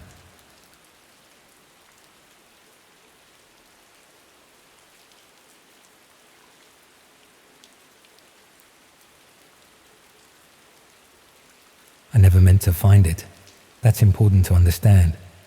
I was just a bored software developer working from my flat in Manchester, running tests on a new algorithm designed to filter illegal content from social media platforms. It was a contract job for a mid-sized tech company. Good money, flexible hours, and the sort of work that looks impressive on a CV. The kind of opportunity you don't question too deeply. My algorithm was supposed to identify and flag videos containing violence, abuse, or other prohibited content before they could be uploaded. Nothing revolutionary, just an improvement on existing systems. I needed sample data to test it, so the company gave me access to a secure server containing thousands of videos that had been previously removed from their platform. Most were exactly what you'd expect: fights, animal cruelty, dangerous stunts gone wrong.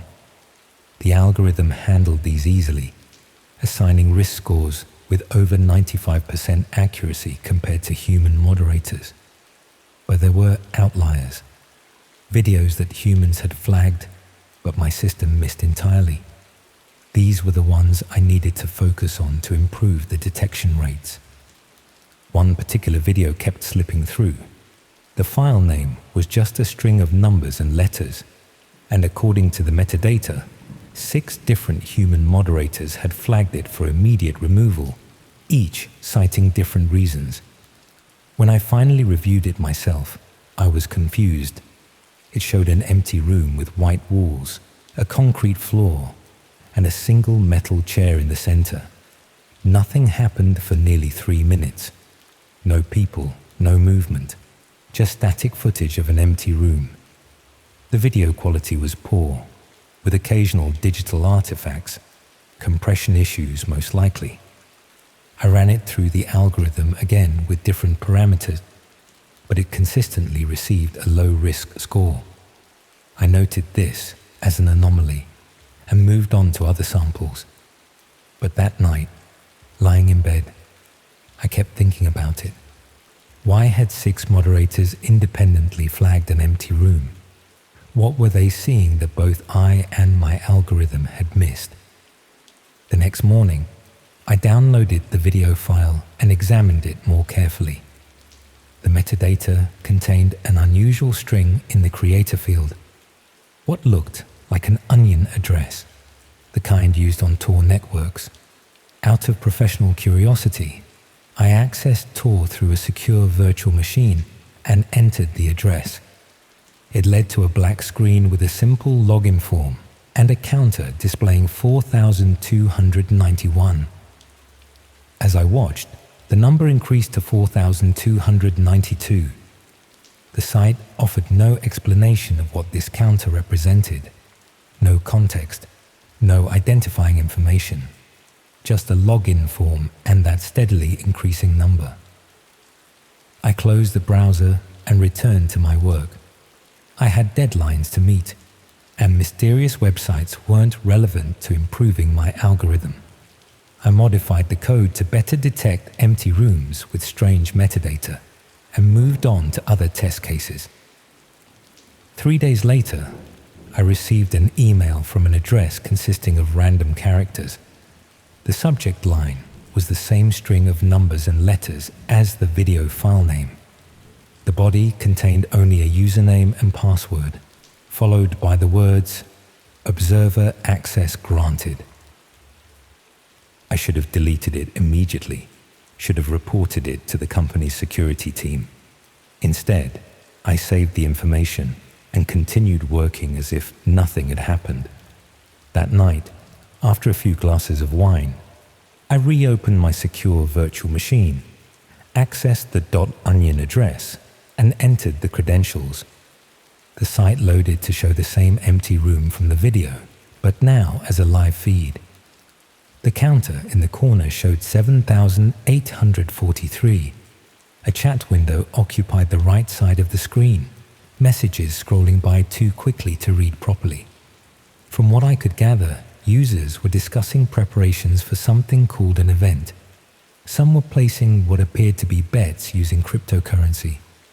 In the bottom left corner was a countdown timer. 47 hours, 12 minutes, and 36 seconds. Just under 3 days. I watched for about 20 minutes. Nothing changed in the room.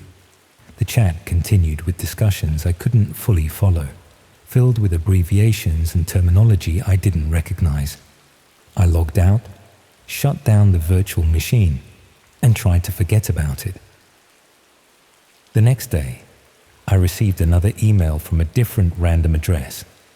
This one contained only a postcode, my postcode, and the message, confirmation required for observer status. I immediately strengthened all my security settings, changed passwords, and ran multiple malware scans. Everything came back clean. I convinced myself it was just a coincidence or a scare tactic used by whatever strange corner of the internet I'd stumbled into. Still, I deleted the virtual machine and resolved to focus solely on my work. That evening, my doorbell rang. When I checked through the peephole, no one was there. But on the ground was a small package wrapped in brown paper with no postage or shipping labels. Inside was a cheap mobile phone, switched off, with a handwritten note containing just a time, 2000 hours.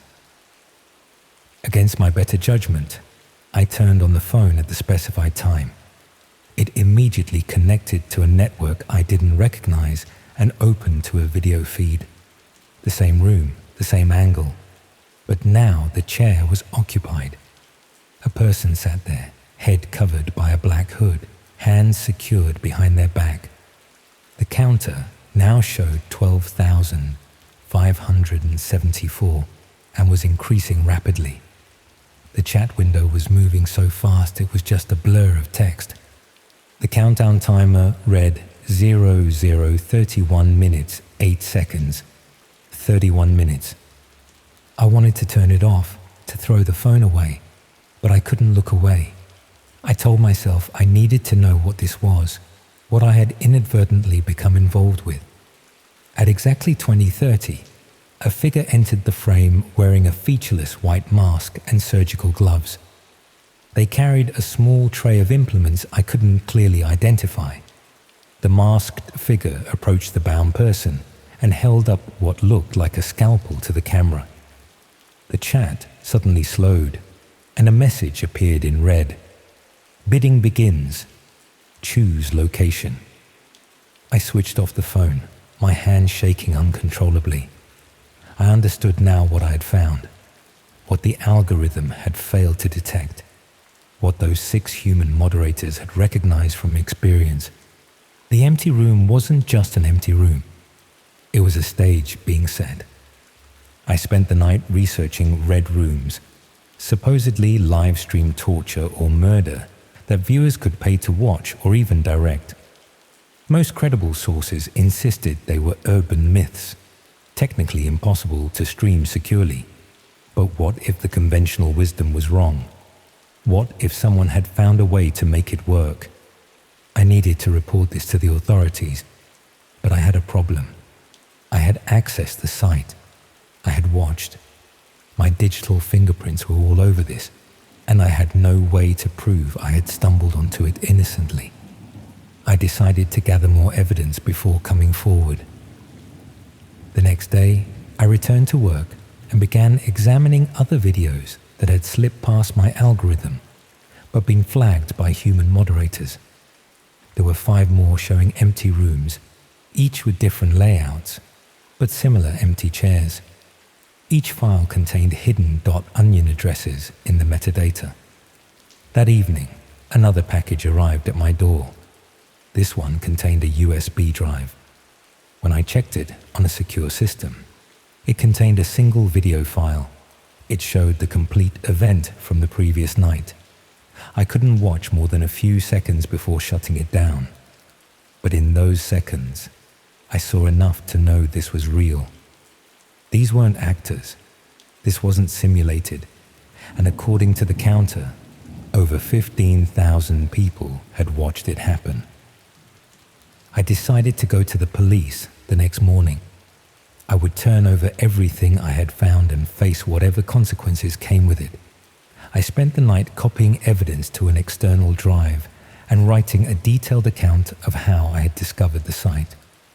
I woke to the sound of an email notification. The subject line was "Observer Status Revoked."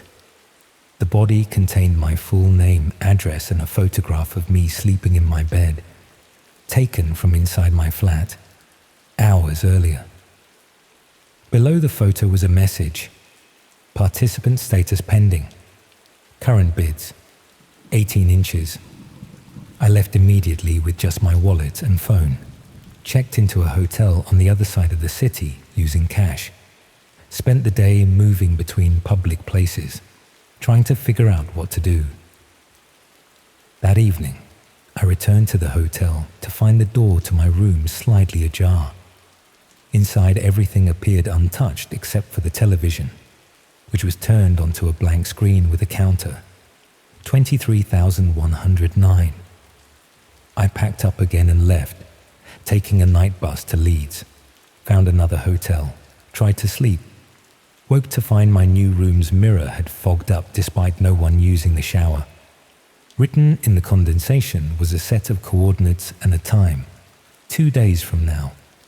I looked up the coordinates. They pointed to an abandoned factory on the outskirts of Birmingham. I've been moving constantly since then, different cities, different hotels, always paying cash. I've disposed of my original phone, bought and discarded several burners.